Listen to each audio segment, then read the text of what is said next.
Komið þið sæl og verið hjartanlega velkomin að Rauða borðinu.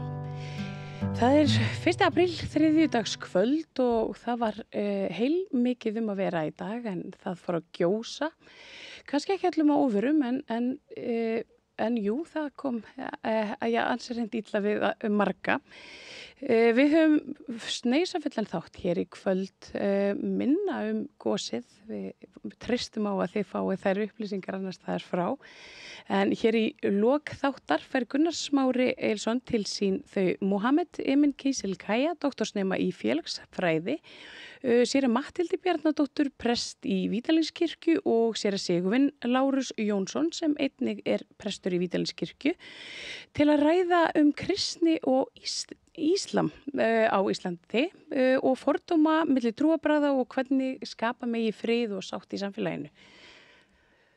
Þar á undan fær hún Oddný Eir til sín einhvers konar stefnumóta tungumála sérfræðing, ef svo mætti kalla, en Ólafur Guðsteinn Kristjánsson, rithöfundur og íslenskukennari, áhugamaður tungumálalega fjölbreytni og hann segir okkur frá frumlegum tungumálaviðburði sem verður á bókasafninu á Ísafirði á föstudaginn.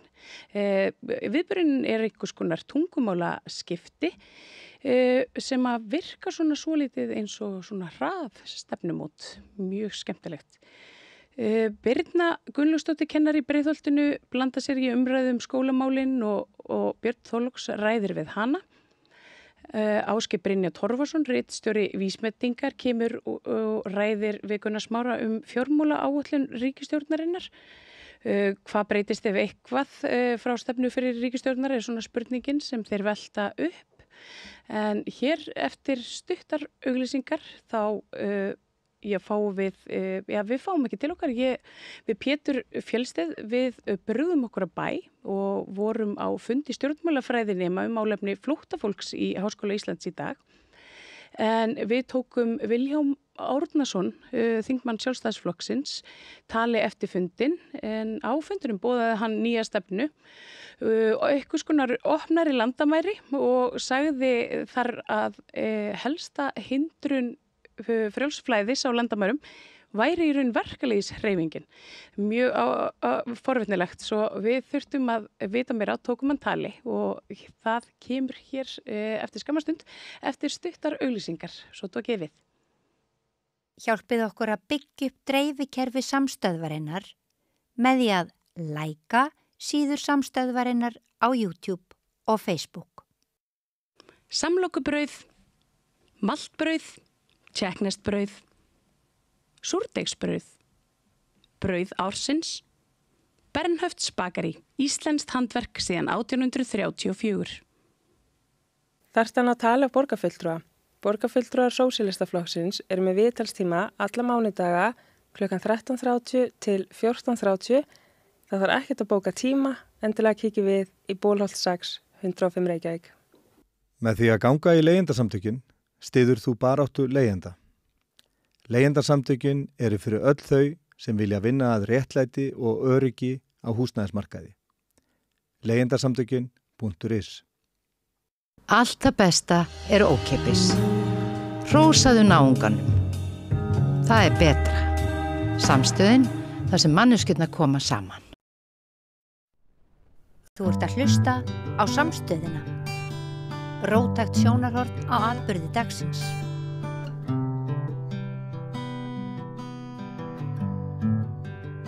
Já, komið sæl aftur. Ég heiti María Lilja og þið eruð að horfa á Rauða borðið hér á Samstöðinni. Í dag þá fór fram fundur stjórnmálafræðinema við Háskóla Íslands þar sem að talað var stöðu flóttafólks og þar komið fram ýmsar upplýsingar sem að vöktu áhuga minn og annarra nærstaddra. En það fór nú svona, hvað við nýjan tón í stefnu sjálfstæðismanna sérstaklega í málefnum flóttafólks og annarra sem hingað leita hingað koma í leita betra lífi. Svo hann myndist á að helstu hindranir þess að hér væru bara hreinlega opin landamæri og fólk gæti fengið atvinnu utan Schengen, væri verkalýðshreyfingin og þetta þótti mér mjög forvitnilegt svo ég stökk á Vilhjálm eftir erindið og ég óskaði eftir því að hann myndi nú kannski skýra aðeins út fyrir mér hvað það nætti við. Þannig að það kemur hér Marja Lilja, ég og Pétur Fjölsteð, tæknimaður og Vilhjálmur Árnason, þingmaður Sjálfstæðisflokks. Við erum með tvö kerfið, það annars vegar verndarkerfið og svo atvinnuleyfiskerfið. Og ef þú ert ekki á evrópska efnahagssvæðinu, þá getur ekki fengið atvinnuleyfi en að vera sérfræðingur eða íþróttamaður. En hinn almenni verkamaður sem fyrir utan EES, hann getur ekki fengið beint dvalarleyfi og verkalýð nema að þessi auglista evrópska efnahagssvæðinu fyrst og með leyfi verkalýðshreyfingarnar. Því hún vill hafa þetta lokað, að því að ef við opnum á þetta, að þá minnkar samkeppnin vinnuafl og það verður erfiðara að berjast fyrir hærri launum. Þetta bara grunnurinn. En í hvað er þetta að vísa? Mótið kemur og þá verður það, ég bara vísa það að fólk sem ekki á evrópska efnahagssvæðinu, fólk sem býr við bág kjör í þriðja ríki, það getur ekki sótt atvinnuleyfi. Eini möguleikinn þeirra til að koma til Íslands að fá vernd. Þess vegna að fara ekki nú það kerfi. En ef við höfum opna frjálsara flæði, ég ekki að segja að galopna það, að þarf að vera einhver skilyrði að sjálfsögðu, en ef við rýmkum það, þá það fleiri sem að geta komið og sótt atvinnuleyfi á Íslandi án þess að það fara ekki nú verndarkerfið. Þetta bara lagabreiting. Af hverju nefnir verkalýðshreyfinguna? Af því að hún tala gegn lagabreitingunni. En sem ekki lögin? Nei, og því höfum við sjálfstæðismenn alltaf verið að leggja til rýmkun og þetta alltaf að rýmka smátt og smátt, en við hefum ekki fengið samstarfsflokkana að ganga lengra í því. Nú hafið þið verið, núna í fyrsta sinn þið í stjórnarandstöðu og sko, ég velti fyrir mér bara hvers vegna þetta ekki, ef að þetta hefur alltaf verið ykkar hjartans mál að fólk getur sótt hér atvinnuleyfi. Af hverju hefur þessu bara ekki verið breytt? Eins og ég segi að þetta hefur, verkalýðshreyfingin hefur þá litið á það sem forsendubresti kjarasamningum og öðru og við höfum kannski ekki haft meiri hluta með okkur, við höfum aldrei verið eini ríkisstjórn en við höfum náð skrefum, þannig að við höfum verið að ná skrefum fram á við þessu og tala fyrir því. En ég ítreka að við höfum kannski ekki tala fyrir galopnun en allavega góðri rýmkun á þessu og finnst að þetta kerfi hafi verið rýmkað og því höfum við verið að búa til leiðir fyrir námsmenn, við höfum rýmkað þetta fyrir íþróttamenn, við höfum náð að rýmka þetta fyrir sérfræðinga og opna svolítið sérfræðingaregluna og svo þetta að það sé auglýst að evrópska efnahagssvæðinu og ef það dugar ekki þá megi fara, þannig að það búið að rýmka þetta alltaf smátt og smátt. En hvernig nákvæmlega, bara svo ég skilji hvernig í ósköpunum stendur verkalýðshreyfingin í vegi fyrir því að stjórnvöld breyti lögum eftir sínu eigin höfði? Hún hefur náttúrulega áhrif á þá stjórnmálaflokka sem hafa til dæmis verið með okkur í samstarfi annað og hún hefur verið gegnum kjarasamninga og það sem vakir fyrir verkalýðshreyfingunni að hún vil náttúrulega ekki að það aukist þá mögulegt atvinnuleysi hér sem og ef það auki atvinnuleysi þá minni þrýstingur að hærri laun og framvegis. Ég hugsa að það sé nú það sem undirliggjandi í þessu. Þannig að það í rauninni eitthvað krafa frá verkalýðshreyfingunni að það sé bara einhvern veginn svona bara góður rammi utanum hvað má og hvað má ekki. Það sé ekki hægt að ég fara illa með fólk og þú veist, það oft talað vinnumannsal og allt þetta.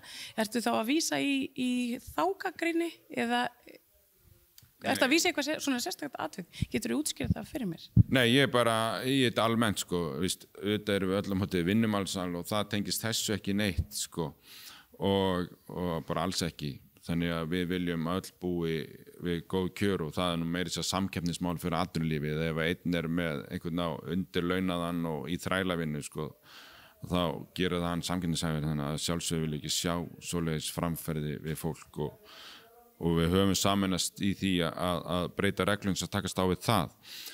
Ramminn alveg skýr núna, það sem að við höfum viljað, við höfum víkka ramman, þannig að það komast fleiri inn í ramman.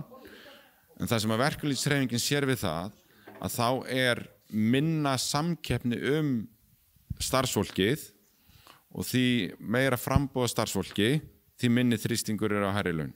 Ertu að vísa í eitthvað svona sérstakann fulltrúa verkalýðsins eða getur þú nefnt mér eitthvað dæmi? Þetta bara áratuga umræða sko. Og með smá Google getur þú séð þetta á mörgum stöðum. Þetta bara langt debatt milli okkar og verkalýðshreyfingarinnar. Ég fagna bara opnari landamærum. Já, við höfum talað það að það sé bara að fólk fari réttu leiðina, einhvern skilyrðum uppfylltum. Þannig að opnari leið fyrir þá sem vilja koma hér og standa á eigin fóti og gera okkar samfélag betra og sitt eigið líf betra.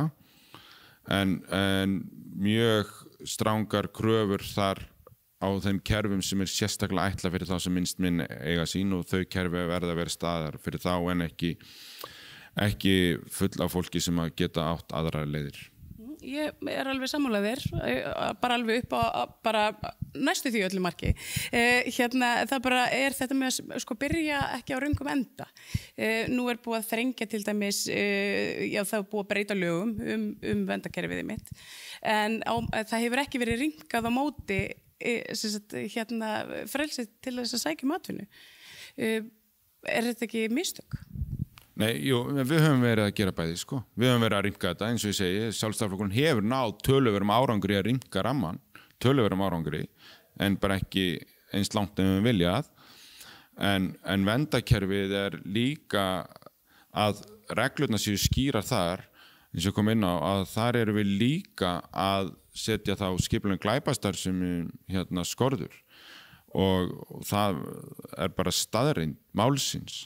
Að fólk hefur verið seldar ferði til fyrirheinaðarlands Íslands og færið bara frítt húsnæði og fæði og svo vinnu, svo kemur fólkið og á ekki rétt á þessu samkvæmt verndarkerfinu og fær ekki vinnuna og fær þetta ekki og þá eru búin að tapa fjármununum í skipulagða glæpastarfsemi. En þau sem hafa fengið vernd í gegnum þetta kerfi, eins og gerðist á töluverðan tíma fyrir marga frá Venezuela, að þau voru mörg hver, ég ekki að segja öll og ég ekki alveg allan hópin, en margir lentu þá í því að þurfa að borga toll alltaf 90 krónur á mánuði fyrir sitt fyrir að hafa fengið þessa vernd og þannig þessa atvinnu.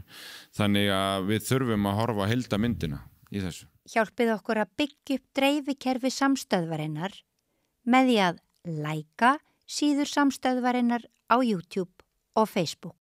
Allir þættir samstæðvarinnar eru á YouTube.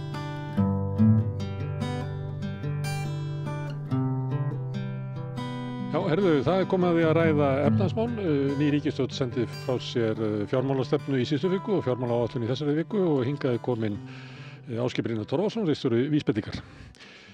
Þetta náttúrulega sá tími sem við ættum að geta lesið einhverja breytingar í efnahagsstefnu nýrrar ríkisstjórnar frá þeirri sem var áður.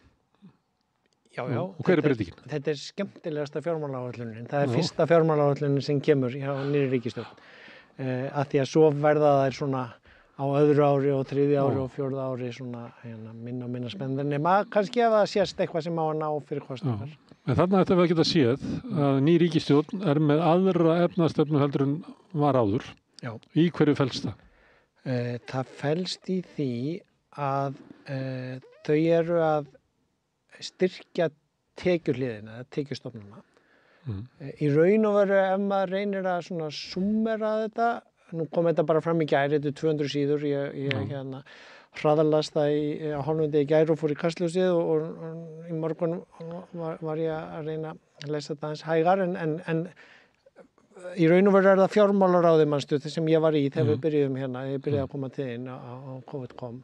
Að þau hafa núna 2 vikur til að rýna þetta og koma með álitsgerð. Þannig að það þarf eiginlega aftur að verða fjölmiðla umræða þegar álitsgerð fjármálaráðs verður komin því það svona ytri gagnrýni og kemur kannski þá vonandi bara 40 síðna álit þeirra, ekki 90 síðna þessa bæði stefnu sem að kom í síðustu viku, sem að þarf alltaf að setja fjármálastefnu nýrrar ríkisstjórnar, bara eftir kosningar einu sinni og það bara 12 síðna plagg með svona hagvaxtartölunum og hlutfallstölunum af landsframleiðslu sem ramminn sem allar áætlanirnar þurfa að vera innan og öll fjárlögin þurfa síðan að vera innan áætlanina. En síðan kom sér þetta í gær á mánudaginn með þessi á síðasta degi fyrir Ef við stoppum þá við stefnuna, var eitthvað veigamikil breyting í henni?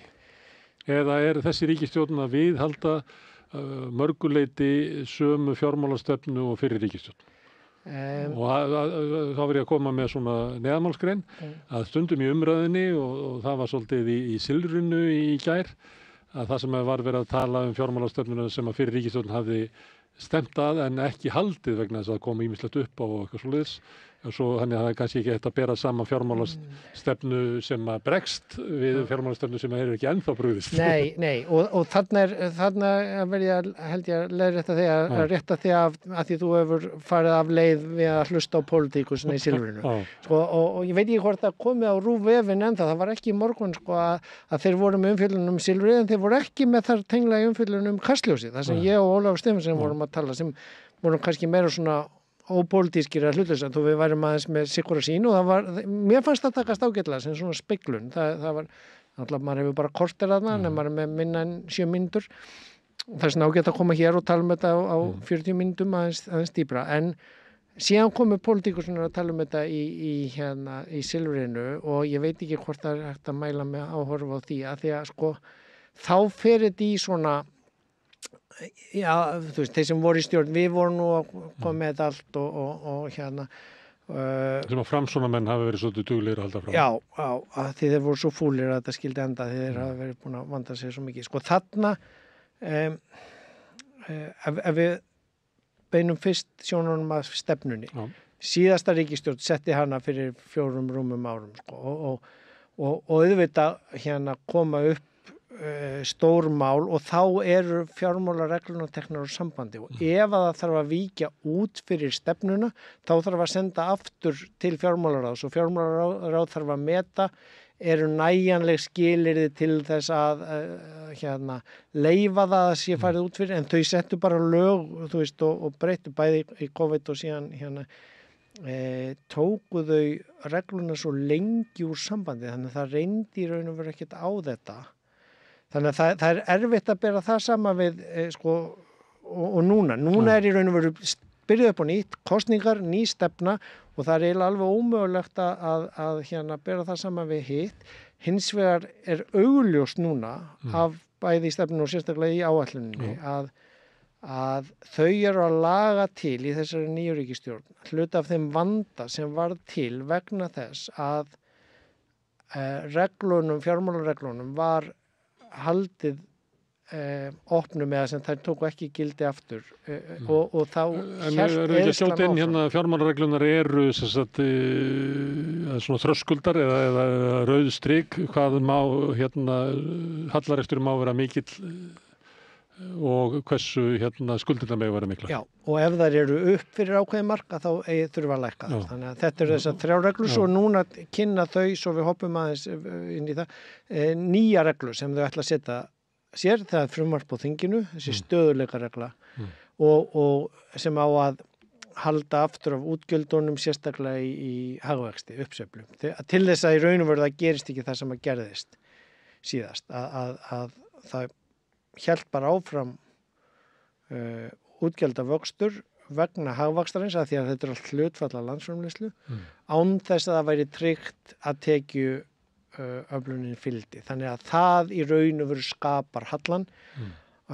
Hann er ekkert rosalega mikill þessi halli og sko nú ætla ég að tala svolítið eins og fjármálaráðsmaður í byrjun og svo skal ég vera aðeins krítiskari í seinni hlutanum. En af hverju er hann ekki mikill hallin? Það hefur nú verið bent á það hér að Íslendingar þola síður halla á ríkissjóði heldur en aðrir vegna þess að við borgum hærri vexti af skuldunum, skuldur ríkissjóðum aðrir. Já, alveg rétt, en hann er eitthvað 1% og það er miðað við bara ef maður er að bera saman við önnur lönd þá er bæði skuldunar hér minni en í öðrum löndum og hallin hér er minni en í öðrum löndum. En hér hefur verið hagvöxtur á meðan það er ekki hagvöxtur í öðrum löndum. Já, og það spilar vissulega inn í en það hefur verið hagvöxtur í Bandaríkjunum og þeir eru með 6% halla og við með 1% halla. Þeir eru með 6 sinnum meiri halla.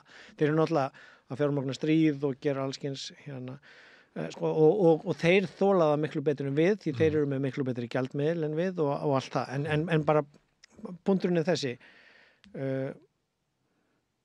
það er ekkert mál að reka í halla í COVID eða það er ekkert mál að kaupa upp Grindavík, þú veist, þá kemur reikling á móti, en það er ekki hægt að vera bara að reka allt á yfirdrætti og vera alltaf að leyfa öllum að fá skattaafslátt og leyfa öllum að ráða fleiri, þú veist, því þá bara bætist við skuldina þú ert í raun og veru bara að skattleggja börnin með því. Það er svona almennu rekstur má ekki verið í halla, Nei. en þú verður, þegar það er ykkur áfull, að þá á ríkissjóður að bregðast við og þá er í lagi að vera með halla. Og það eru þau að reyna með þessari stöðuleika reglur sem liggur fyrir þinginu, að sjá til þess að þegar það er uppsveifla, að þá megi vöxtur útgjaldana bara vera ákveðin partur af því og þau taka fjárfestinga frá þeim, það er margt ágætt þá reglu að segja, og síðan ef það verður niðursveifla eða samdráttur í hagvextinum, að þá má ríkið eyða meiru í þannig ástandi sem er bara góð, klassísk, fín, keynesísk hagfræði. Þannig að þetta lítur allt ágætlega út á pappír og áætlunin lítur ágætlega út ef maður ber sama við þessar fyrri áætlanir sem ég var náttúrulega að skoða þarna alveg á hverju ári. Og þá átt að tala við fyrri áætlanir, ekki hvernig fyrri áætlanir síðan lentu. Nei, það er ágætisreyndar í byrjun sín yfirlit yfir það, þú veist, auðvitað nást þær ekki og það gerir ekki áætlanir slæmar. Það er alveg sem að hvort þú ert að reka múrarafyrirtæki eða fótboltaklúbb eða ríkissjóð, að þú verður að gera áætlanir þó að þær muni ekki alveg standast. Það er ekki réttlæting fyrir að gera ekki áætlanir að þær standist aldrei. The planning is everything, the plan is nothing. En ég spyr aftur, sambandi við munin, er þetta að lesa eitthvað svona mun í efnaðarstefnu? Já, og mér finnst birtast í þessari fyrstu áætlun miklu ábyrgari efnaðarstefna heldur en fyrir ríkisstjórnum var með. Það er að segja, hér eru hagræðingakröfurnar útlistaðar, ekki náttúrulega í detail, en það hlutverk fjárlagana, en í fyrri áætlunum, fyrir ríkisstjórnar, var stundum sagt afkomu bætandi aðgerðir, 50 milljarðar, skiptast 25 á útgjöld og 25 á tekjur, þú veist. Þetta er bara svona Excel-æfing, Þetta er óábyrg efnahagsstjórn og alveg eins og það var óábyrgt að halda fjörinu áfram, sem skýrist kannski af því að maður reynir að meta í viðtal við Svandísi á Sprengisandi síðustu helgi og svona, það var svo slæmt ástand á heimilinu og það varð að vera opinn yfirdrátturinn til að allt væri ekki upp í, en það er mjög slæm efnahagsstjórn þegar það þannig ástand er og það var bara ekki góð stýring á efnahagsmálunum úr fjármálaráðuneytinu, verður að segjast, þegar maður horfir núna aftur á bak og skoða tölunar. Það er annað aftur, saman hvort þú ert að reka fótboltaklúbb eða múrarafyrirtæki eða húsfélagi, þú verður að skoða, við vorum hinn í framkvæmdum í fyrra, þú verður að skoða hvernig það gekk og af hverju áætlunin stóðst ekki og hvað fór fram úr, til þess að þú getir á þessu ári og klárað að gera við það. Þú endurtakir ekki alltaf sömu mistökin. Nei, og ekki alltaf að kjósa bara nýja hússtjórn og aldrei laga þakkið. En í hverju felst breytingin? Ég veit að því að við höfum talað saman oft ríkisfjármál og eitt af því sem að þú gagnrýndir og svo sem margir aðrir gagnrýndu síðustu ríkisstjórn, líka komið fram gagnrýn úr verkalýðshreyfingunni og fleira, að það var vandinn væri tekjuhliðin og svona markmið síðustu ríkisstjórnar er að hafa aðhald í ríkisrekstri var öll útgjaldamegin. Það var svona hugmyndur það sem þau kannski síðan náðu ekki að draga saman í útgjöldunum.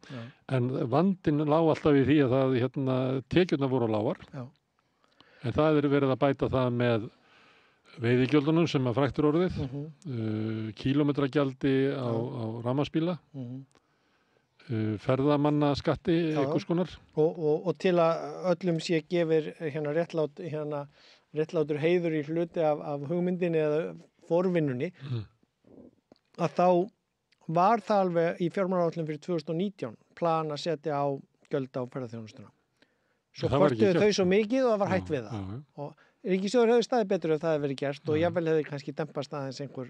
Ég veist að hlustendur okkar geti rifjað það upp hérna, sem var töluverð umræða í samfélaginu hvernig skatturinn ætti að vera, hvort þetta voru komugjöld eða hvort þetta rukka á náttúrustöðunum og hvort þetta voru passi og fór í gegnum samfélagið, svo bara var það ekkert úr þessu. Nei.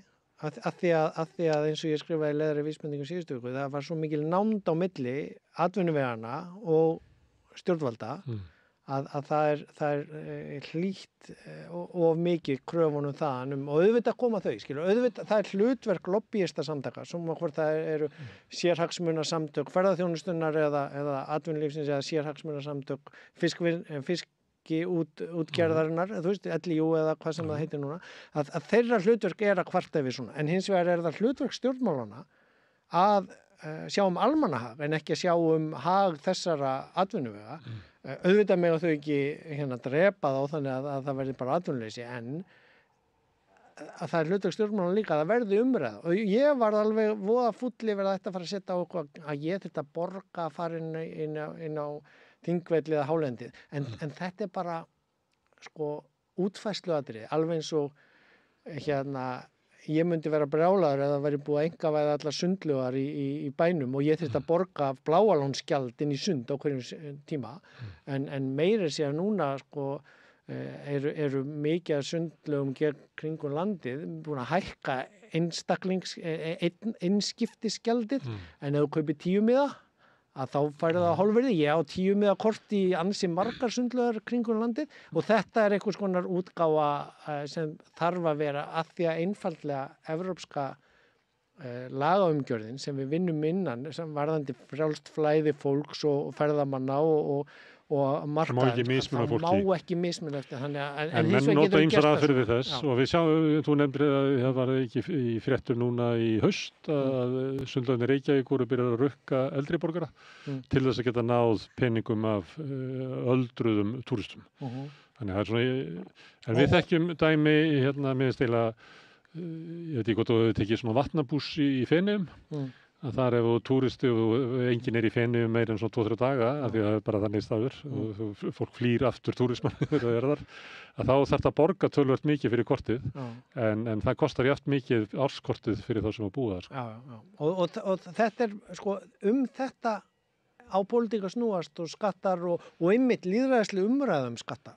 Hún á ekki að vera stýrð af ríkustu hagsmunaaðilunum bara eða eigendum sundlaugana eða sundstaðana eða þú veist þannig að Ég má taka annan dæmi, ef þú hefur keyrt í gegnum Sviss, þá þarf þetta að borga árgjald fyrir að nota vegina þeirra, sem er sama og ef þú býrð í Sviss.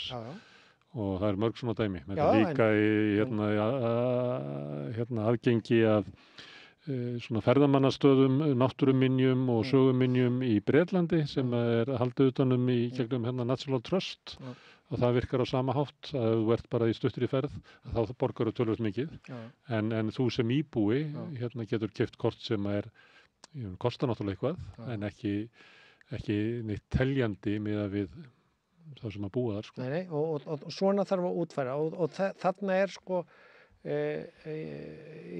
ef maður reynir að bera saman tekjustofnana og einhverju leyti var verið undirbúa kílómetragjald, en það var búið að vera að draga það og bíða með það og meðan var bara hola í ríkissjóði upp á, ég veit ekki, 20 milljarðar einhvern tíðan því ég gáði. Það er að segja að það var 1 peningum ríkissjóði til að styðja rafbílakaup sem er gott út frá umhverfismálum, en ef þú setur þannig reglu á án þess að gera kröfum að þú þurfir að skila díselhák ef þú ætlar að fá styrk úr ríkissjóði til að kaupa rafmagnsbíl, ef það er ekki, þá sjá allir núna hvað gerist á nokkrum árum að það fjölgaði 50% bílunum og svo ertu með bílalegur út af ferðamannabólunni og þær fá niðurfellda tolla á aðflutningsgjöld á bílum sem að veikir tekjuhlið ríkissjóðs og það til minni peningar til að malbika og byggja nýja vegi, stækka vegina fyrir flutningabílana. Þú veist þannig að það er þetta sem er að birtast í því að bæði biðtíminn í traffíkunum vegna aukina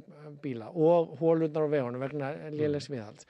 Að það er annars vegar það. Þú veikir tekjuliðinu á ríkissjóði til að afla tekna til að gera það sem það er að gera og svo þar að ekki með vextinum, hvort sem það er að ferðamönnum eða fiskflutningsbílum eða bara fjölgun þjóðarinnar að eykur álagið, þú veist, það eru fleiri í sundi, það eru fleiri að keyra Reykjavík þegar það eru 300.000 sem búa þar heldur en þegar það eru 150.000 sem búa þar og svo bætir við ferðamönnum líka og það takmarka pláss til að gera vegina tvöfalda eða á 2 hæðum eða ofan í göng og þá bara verður, þú veist, þú þarft ekki doktorspróf í stærðfræði til að skilja þetta. Springur því andlit að þess. Já, og ef að þú sko gefur eftir bensíngjaldið af rafmagnsbílunum og gefur þeim peningur ríkissjóður til að kaupa það og gerir ekki kröfum skila dísilbíl á móti til að fá styrkin, að þá erstu bæði með bilaða vegi, fulla vegum og ríkissjóð með halla. Og þarf að fjölgun á bílum, af því að þú einhver leit þetta segja með að skila bílum, að þá kannski rafmagnsbíllinn hefur orðið kannski annar og þriðji bíllinn á betri settu heimilum. Já, og samhliða töf á uppbyggingu borgarlínuna, almenningssamgangna og hugmyndafræðin þar að það þarf að standa undir sér, meðan að það þarf ekki að standa undir sér sko styrkirnir úr ríkissjóði til rafmagnsbílakaupana og hérna eftirgjöfin af kílómetrunum sko. Þú ert að tala um þetta því þetta eru veigamiklar upphæðir. Þú nefndir að það er ekkert kíkt fyrir einhverju síðan að það væri kannski 20 milljarða gat út af kílómetragjaldinu, út af ferðamönnunum sem að var verið ræðum að setja eftir margra missera umræðu 2019 en var ekki gert. Ef það hefði verið gert þá hefði staðan verið betri. Þetta eru veigamiklar upphæðir. Og þú ert að líka að segja það að síðasta ríkisstjórn, hún vissi þetta alveg. Þess vegna var hún búin að eiga í þessum viðræðum skatta á ferðamenn, en hún gerði það ekki. Hún vissi líka kílómetragjaldið, en hún bara gerði það ekki. Og margir í síðustu ríkisstjórn vissu að það yrði að innheimta meira af auðlindagjaldinu eða veiðigjaldinu vegna þess að það blasti við mikill hagnaður í sjávarútvegi og að veiðigjöldin stæðu valla undir landhelgisgæslu og Hafró. Við vissi þetta, en hvers að gera það ekki. Og það er munurinn á þessari ríkisstjórn. Þessi ríkisstjórn ætlar að nota og kemur með þetta á 100 dögunum sínum og það virðist vera svolítið margt í þessari ríkisstjórn að hún ætlar að reyna að ná í gegn einhverju breytingum meðan hún hefur meðbyr í seglum. Já, og ég sagði það á Kastljósinu og Rúvi gær, ég kom mér bara eiginlega skemmtilega óvart hversu góð þessi áætlun lítur út fyrir að vera ef að þetta nær alltaf ganga eftir, ef að þau þurfi ekki að fara að bakka með margt af þessu. Þú veist, það var komið á eitthvað smá kílómetragjaldan en þú veist, það var einhver 1500 kall held ég sem að rafmagnsbíla fólkið, þú veist, þannig að það er gífurlegt misræmi aftur og þarna sko, ég meina, þau eru núna að koma á þessu auðlindagjaldi bara innan núverandi fjárlaga og laga og reglna með því að bara að láta á reikna rétt út kílóverða fiskinum, þannig að þannig er bara svona afhjúpast okkur þykir mér með að við þegar maður lesi þetta og hefur söguna til að skoða því það er náttúrulega besti samanburðurinn og það á að gera það í fjármála áætlunum að skoða síðustu 3 ár aftur og bak allavega og síðan horfa 5 ár fram í tíma. Þannig að það sé ekki bara þetta kjörtímabil eða ekki bara að laga alla vegi fram að lokum eða byggja nýja höll, þjóðarhöll eða einhvers konar höll og svo verður allt fínt og kosningar aftur. Heldur þegar þú þetta sína fram á og yfir kjörtímabili og þess að koma það síðan á hverju ári og ef þú ætlar að byrja að byggja nýja spítala eða eitthvað annað, nýja brú, að þá þarf það að vera inn í áætlunum yfir tíman þannig að það sé peningar til að klára það á réttum tíma. Svo verður oft töf á bæði að byggja Ölfusárbrú eða byggja spítala þannig að það fer út úr og fram úr en sko þetta er allavega og núna er komin takmörk á hve margir bílar með stungir bílar með keyra út á Ölfusárbrúna af því að þetta er búið að tefjast sko. Þannig að við erum svona búin held ég að út af vextinu sem hefur verið og áföllunum að einhverju leiti því sem hefur þurft að gera samverkandi, ég hef kallað þetta fjölþáttakrísu, þú veist að umhverfismálin eru líka og við erum öll að gleyma því út af það er nú ekkert í fjármálaáætlunum sem að bendi til þess að þessi ríkisstjórn ætla að vera að taka harðara á þeim málum. Nei, það er alls ekki mikið. Það frekar öfugt. Og svo er svona eins og klassíst þegar svona kynnt að þá valið eitthvað svona í PR-i eða í fréttatilkynningunni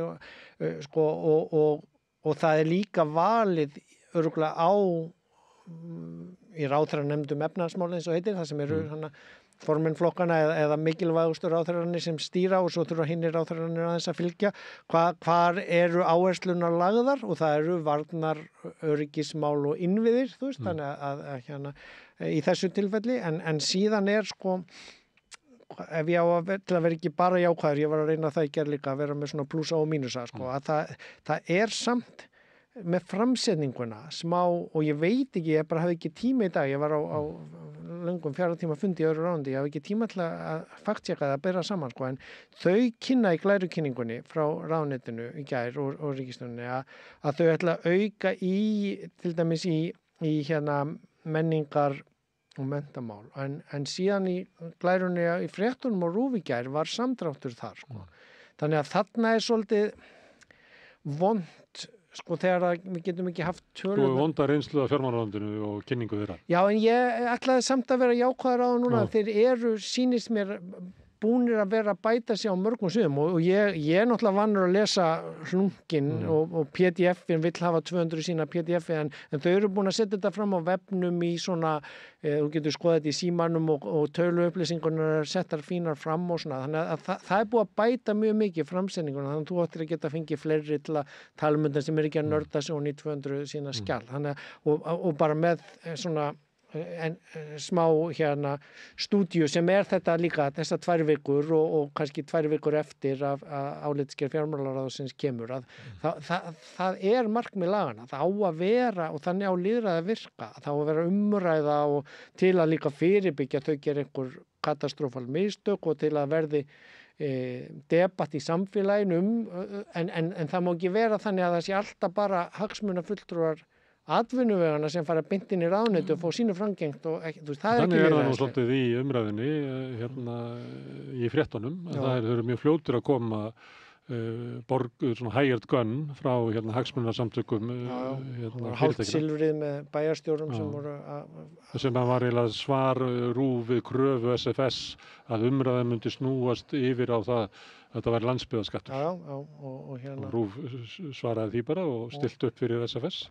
En þetta nú bara fyrstu 2 dagarnir eftir. Við skulum vona að umræðan þróist á skynsaman hátt. En til þess þarf náttúrulega líka þá fjölmiðla sem að fjalla þetta og að fólk komi fram, setji sinni á ræða. En ég er allavega.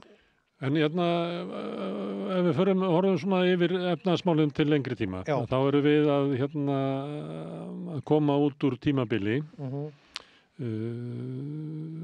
Sem að hérna hefur verið kölluð nýfrjálshyggja, þar sem að voru lækkaðir skattar á stórfyrirtæki og fjármagn og búin til mikill auður í samfélaginu.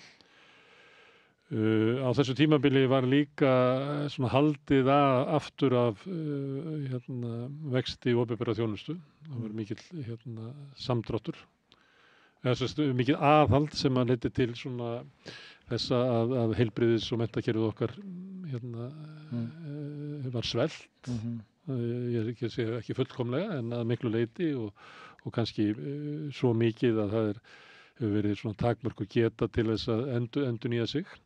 Og innviðir ýmiss konar voru sveltir, það er ekki verið svo uppbygging í vegakerfi eða hjúkrunarheimilum eða öðrum svona hörðum innviðum, við erum að sjá að það er vandamál með dreifingu rafmagns í óveðri og kulda á Norðurlandi og við þekkjum þetta það sem eru margt sem að bendi til þess að sé verið að margt sé að bresta.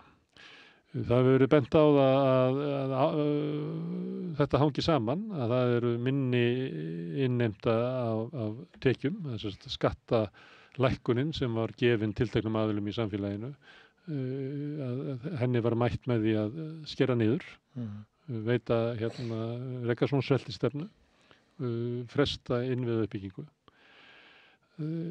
Þegar að ríkisstjórnin var mynduð að þá sagði formaður Viðreisnar að það eru ekki hækkaðir skattar og var svona næstu því read my lips sem að vitni í Bush eldri, no more taxes. Þannig að þessi skattar sem við erum að nefna núna sem er veiðigjaldið, kílómetragjaldið, skattur á ferðamenn, þetta er ekki stórvægilegar upphæðir. Þetta og það var einmitt, sko, þetta til að koma okkur í nullið, að því hinn voru að reka þetta í mínus og þetta til að geta gert þetta sem þau eru að kynna, sem einhverju 11 miljardar í aukin varnarmál og 2-3 miljardar, þetta alltaf, þeir veru með sko næstu því 2000 miljardar, og svo þetta 1-2, þetta alltaf þetta sára lítið. Örlítið sem að hreyfist, að því það svo stórt sem fast. Þannig að því leyti þetta ekki sko veiga mikil stefnubreyting. Nei, sko, það og út frá þessari líka stefnu sem þú vísar í þarna, að það sko, það vist áhyggjuefni þykir mér að þau eru með það skýra markmið, og það kom fram hjá fjármálaráðherranum hérna, svo ég á kynningunni hans í gær, sko, að hann hérna endaði á að segja að fyrst það voru einhver spurningar, þá hlutunum að hafa tekist vel til sem kennara. Það var góður kennari. Að því hann kom úr háskólanum og þeir kollegar þaðan, hann og nafni minn í Seðlabankanum, sem að hérna koma beint úr hagfræðideildinni í háskólanum og eru nú að stýra þessum 2 mikilvægum málum, flokkum efnahagsstjórnarinnar í landinu. En sko, það ekki víst að það sé endilega dæmi á sitt góðu kennari þegar nemendurinn spurði ekki neitt, sko, því að allavega ekki sem þeirri kennslu hérna sín sem að ég hef. Það var eiginlega betri kennslustund ef að nemendurnir myndu spyrja. Já, það kemi smá kritík og debatt og gagnrýni. Kannski þetta merki bara veikleika fjölmiðla, og maður tekið eftir því að svona blaðamannafundir eru ekki alltaf kröftugur á Íslandi, sko. Menn bíða bara eftir því að fá enga viðtöl baku hurð. Já, og einhver leiti þetta, það mismunandi tegund af akademikurum, þeir sem sko eru með sannleikan og eru að boðan eða við hinn sem eru kannski að leita hans og hann aðeins óvísari. En þannig allavega verið að boða áframhald á þessari stefnu sem við verðum að lýsa hérna sögulega. Það að segja að það á að ná ríkissjóðunum í nullið og þá að reka þannig, og það eiginlega mín stærsta gagnrýni á, eins og ég kom með nú að því í hennum miðbyggið, að því það skiptir máli í öllu svona, 5 ára áætlun fram í tímann, hvar kemur inn, á hvaða level ertu þú kemur inn. Og það var slæmt við komum inn í mínus, við erum búin að vera með mínus, við erum búin að auka skuldina, það eru 40% af landsframleiðslu eiga að vera 30% samkvæmt reglunum, búið að vera að bætast við 1% ári, en hagvöxturinn hefur fleitt fyrir ríkisstjórnin gegnum þetta, því að alltaf að vaksa, þú færð meira tekjur og þá hefur komist upp með hinn lélega rekstur með því að hérna, en svo komum við inn hérna á einhverjum stað og þarf aðeins að bæti í, taka aðeins auðvitað til að ná í nullið, en svo ætla þau, kynna þau þarna í þessu mikilvæga plaggi, að sjá til þess að ríkið vaxi ekki í hagkerfinu. Og þá leyfi ég mér sem ritstjóri að benda á í byrjun mánaðarins ítarlega grein í vísbendingu ríkisfjármál 2013 til 2023. Og 10 ára saga aðeins farið yfir, og 2013 í raun og veru þegar botnin eftir hrunið. 2008 hrunið, og svo þannig en 2013 byrjar að fara að sjá fyrir endan og höftum, byrjar að koma inn hann að stöðuleikagjöldin og allt það sem lagar, lagar skuldastöðu ríkisins. En hérna og lífeyrissjóð og fleira svona, þannig að sko, en maður skoðar þessi 10 ár hérna, og síðast ár var ekki komið inn þegar, hérna, en það svona liggur á milli hluta, og núna þetta ári líka, því að kosningarnar voru á svo röngum tíma að ríkisstjórnin núna að keyra eftir fjárlögum síðustu ríkisstjórnar. En það á næsta ári, út frá þessari fjármálaáætlun, sem að þeirra aðgerðir fara að komast inn, og það þú veist, það þessi jákvæðir punktar sem ég að nefna, en það miðað við að þetta það sem við erum núna, og það búið að skila þessu sem ég að búin að vera að lýsa, að þá ekki að stækka ríki með við það. Og þá það þrátt fyrir að grunnkerfin okkar séu fjársvelt, þrátt fyrir að innviðinni séu vannærðir, að þá að halda því bara. Og það notað sem rökin, við þurfum þetta til að ná niður verðbólgunni og allt það, en þá maður, og ég var að vona, ég birti þessa grein, tók hana fram fyrir aðrar, ég var að vona nógu margir í fjármálaráðuneytinu myndu lesana, því ég veit að þau þar eru áskrifundur af vísbendingu, að gætu átta sig á því, að því það sem þessi grein skýrir mjög vel, að frá 2013 til 2023 og 10 ára tímabili, þá hefur hlutdeild ríkisins í efnahagslífinu ekki verið að vaksa. Hún hefur raun og verið dregið saman. Ef að þú leiðréttir fyrir, og þetta svo mikilvægt, þetta einföld starffræði fyrirgefið mér samt, það þarf að hafa tölunar á hreinu, þegar maður að tala svona mikilvægar stóra tölur til svona langs tíma. það alltaf hægt að fleita sér áfram á frínum fréttatilkynningum með mikinn hagvöxt og að við höfum verið með meiri afganga en við byggumst við og ríkissjóður sé búin að lækka skuldirnar. En þú verður að taka tölur ríkisfjármálana og hins opinberi í heild, það gleymist nú reynda líka, það er eitt gagnrýnipunktur, það eru sveitafélögin sem skipta annað máli líka og það gleymist ennþá. Sem eru mjög veika stöðu. Já. Og þar er líka skuld raunverulega að þau hafa tekið yfir verkefni á þess að fá tekjur og eru raunverulega í mínus. Já, en býðum með þann búnd, bara hér varandi ríkisfjármálin, á þessum 10 árum, að þá ef þú leiðréttir fyrir þessum einföldu faktorum sem annars vegar mannfjöldaaukning, verðlagsþróunin á þessum tíma og hagvöxturinn. Þú veist, þegar það er hagvöxtur og efnahagslíf að stækka og ef að ríki fylgir því ekki, þá eru hagsmunasamtökin að stækka og bæta vissi starfsfólki og hækka laun en ekki stjórnarráðið eða starfsfólki sem að stýra menntakerfinu eða heilbrigðiskerfinu. Þannig að þá hlutdeild ríkisins í raun að minnka. En eru ekki að minnka mest vegna þess að það eru grunnkerfin sem eru fjárfrekust eins og heilbrigðiskerfi og menntakerfi að það ekki að vaksa í takt við afl hagkerfisins. Það lykilatriði að þú ert að veikja þú ert að minnka hlutdeild ríkisins. Sumum finnst það kostur og betra út frá hugmyndafræði að ríki eigi að draga sig til baka og það þýðir þá að það eiga að vera einkaaðilar að reka skóla eða leikskóla, einkaaðilar að reka læknaklínikur til að gera. Og einkaaðilar bara reka stefnu samfélagsins að það sé rekið í takt við þetta svona Elon Muskism ykkur. En ríku eiga ráða því að þau eru klárust. En ef að þú ætlar að hafa heilbrigðiskerfi eða menntakerfi þar sem að allir njóti jafnræðis og það er ríki sem borgar það, þá verður að afla tekna til að ríki borgi það og hafa rekstrinum. En punkturinn þarna samt mikilvægastur sá og ég tók bara dæmið af vegunum að því það er einfalt en það á alveg sama við heilbrigðiskerfi og við þekkjum þetta, ég bendi þá á heimildina vettvangi Jóhannes Kristjánsson inn á bráðamóttökunni síðasta haust að lýsa stríðsástandi þar á næturvöktum sko. Og þetta af því að bráðamóttakan hefur ekki vaxið í samhengi við hvernig mannfjöldin hefur vaxið og ferðamenninir í viðbót og hagkerfi hefur vaxið. Og það er þess vegna sem að ástandi verður svona. Og sama má segja skólakerfi. Það hefur getað kannski af því að mannfjöldaaukningin að hluta til innflutningur á vinnumönnum frá útlöndum sem eru ekki að vaksa hér upp sem börn og mennta sig og fara að vinna eða að flytja hingað með fjölskyldun. Við lendum þá bara í vandræðum þegar vinnumennirnir eins og þú segir þegar börnir þeirra kom í skólan. Já, ég meina ef það gerist að starfsfólki sem hingað kom fer kannski að fella hugi saman og eignast börn eða hvort sem það með innfættum eða sín á milli. Sem ætti að vera jákvætt og gott. Já, og það býr til hagvöxt framtíðarinnar og býr til fólki sem á að sjá okkur þegar við erum orðnir gamlir.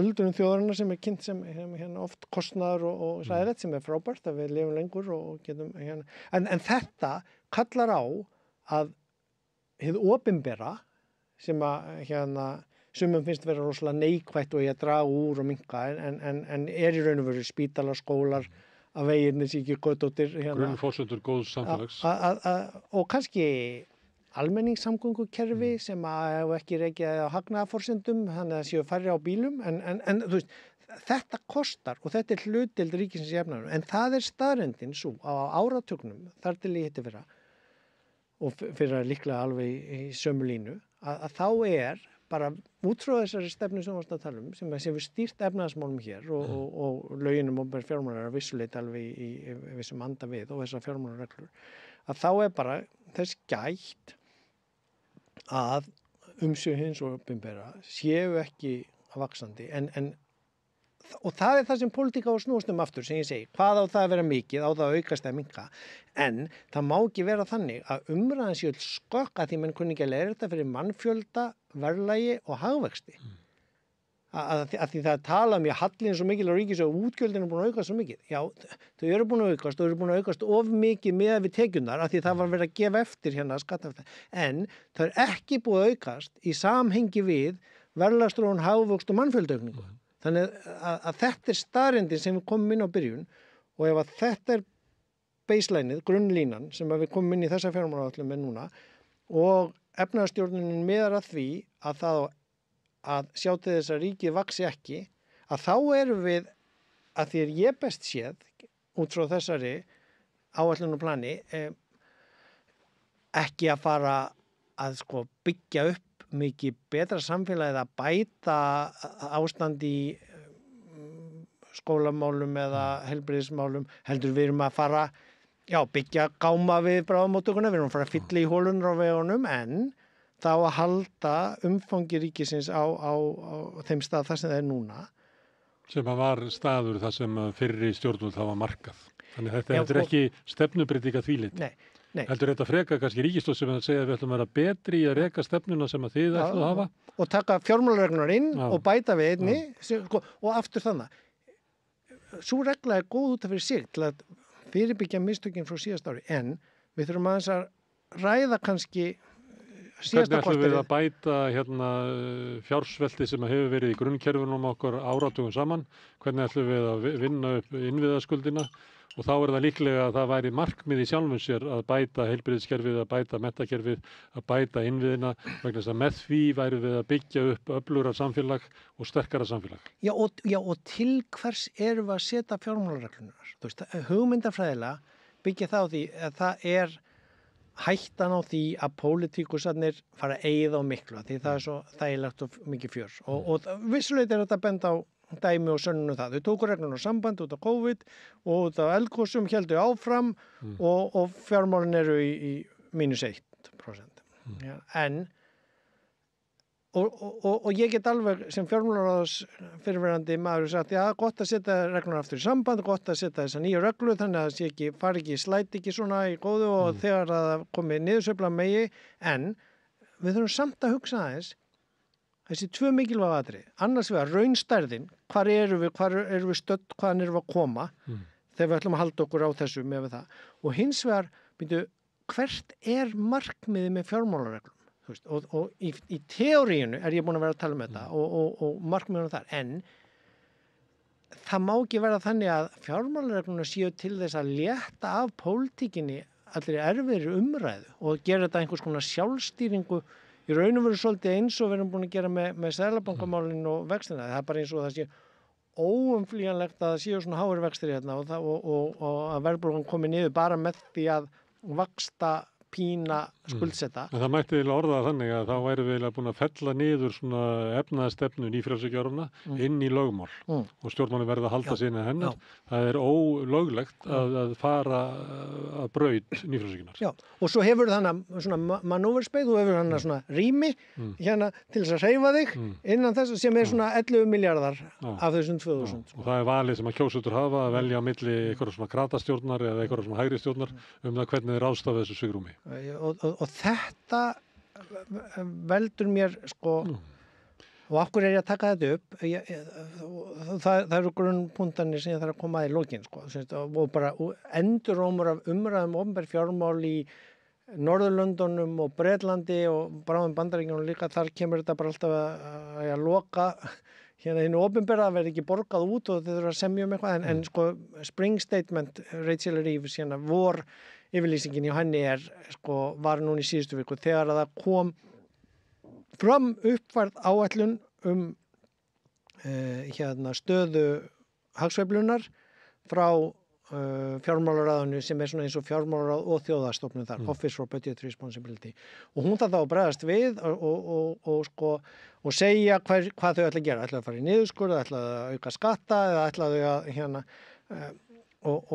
að og alveg eins í Evrópusambandinu, þar var tekið nú sambandi núna fjármálareglunar þeirra eins og í COVID vegna útgjaldana í varnarmálin. Evrópusambandið er að fara að byggja upp í raun og veru varnarbandalega því NATO er að hrynja eftir að Trump komst aftur til valda í Bandaríkjunum.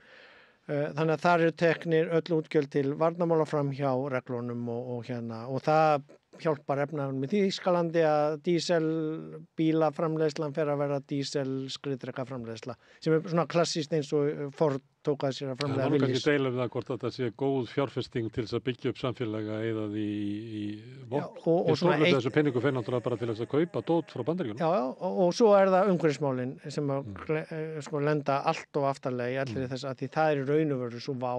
Meiri segja okkur. Þau lenda aftarlega í stefnu þessar ríkisstjórnar vegna þess að megi markmið okkar að ná niður verðbólgu og ná niður vöxtum, þannig við erum að bíða með aðgerðir í umhverfismálum.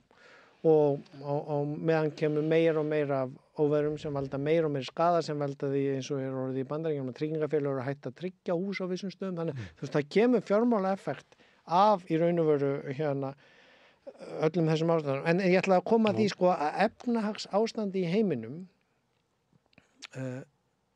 sko út af Trump í Bandaríkjunum, bæði tollastríðsæfingunum hans og hernaðarbröltun og NATO og því. Ég meina Svíar eru að fara upp í 3,5% landframleiðslu í hernaðarútgjöld. Þú veist, úr 2,eitthvað. Þetta eins og við værum að fara að setja sko 1 stykki Landspítala í herstöðina sko á ári. Við erum búin að vera held ég 7 ára að byggja, ég veit ekki hvað, dreifa því. Þú veist, þannig bara verið að sko, og þetta ekki einhver 11 miljardar á 2000. En þetta svona 150 miljardar á íslenska mælikvarða. Já, bara í og það hægt að segja sér svo að það óvíst hvort að velferðaríkið Svíþjóð lifið þetta af. Já, og þetta bara það, Bretland var ég að taka sem dæmi, þeir þurfa líka í hernaðarútgjöldum og þeir ætla ekki að eitthvað skatta sem nýja Labour-stjórn þar sko, þannig að þau eru að þrengjast þar og Evrópusambandið síðan bara breytir reglunum til þess að þetta í viðbót við að Trump að fara í trollastíð sem mjög líklega að valda bara efnahagssamdrætti og ekki bara í Bandaríkjunum, mögulega sko ekki í öllum heiminum því Kína og þeir sjáum að redda stórum hluta af heiminum en í okkar vestræna svo kallaða hluta heimisins gætu alveg orðið mjög alvarlegar efnahagslegar afleiðingar. Ég meina ef maður lappar og skoða tómt rými í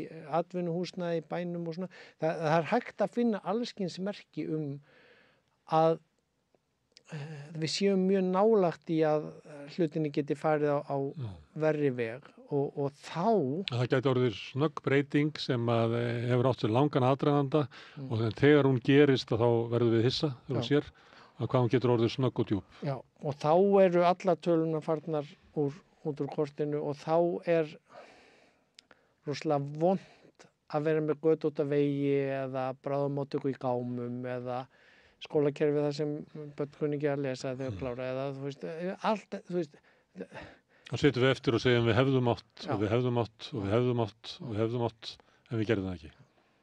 Það svolítið svona áhyggju, ég var að reyna að vera í svona jákvæðri byrjun og draga fram það sem gott og mjög jákvætt og mjög mikil bót frá fyrir ríkisstjórn og ég get alveg haft skilning á fyrir ríkisstjórn hafi verið í vandræðum út af COVID og eldgos þess en það bara ekki hægt að létta því af því að ef að þau voru bara vegna erfið samstarfs að gefa eftir þannig að hér bara búið að vera styðja við atvinnuvegi og rafmagnsbílaeigendur eða hvað við nú kalla það. Svikust að leggja á skatta sem að þau kannski mætti halda því fram að hafi verið saman og það ætti að gera. Þeim skorti bara kjarki til að gera það. Og þú ert að gera það núna og seint, þá ertu bæði með hallan, þú ert að borga vexti af hallanum vegna þess að það var ekki gert strax. Og svo ertu með, sko, nú lagar ekki þakið, þannig að þú ert að fara að gera það núna innan samt þröngsramma að kaupa... Og jáfnvel á vitlausu tíma þegar það kannski dregst saman koma ferðamanna og annars slikt. Og þá erfitt að réttlega. Þannig að þetta það sem fiskal outlook eða útlitið fyrir ástand efnahagsmála í heiminum sem hefur áhrif á okkur ástandi hér innanlands og stöðuna að kannski tekst þetta bara vel og þetta lítur á mörguleiti mjög betur út en áður og ef það halda þessari stefnu koma inn þessum gjöldum að það aftur býður þess að í þinginu áætlunin byggir á því að frumvörpin verði síðan samþykkt í þinginu, þetta sem í samráðsgáttum auðlindina, þetta regluna og þetta kílómetragjaldið að því svo það í haust þegar fjárlögin sem verður að samþykkja fyrir lok ársins þá sem við sjáum niðurstöðuna úr þessu fjármála stefnumótunar ferli en það er gífurlega mikilvægt að það sé, og það í lögunum opinber fjármál og það þess vegna sem ég verið að koma hérna til þín alveg frá þessi stöðu byrjaði að það sé upplýst opinber umræða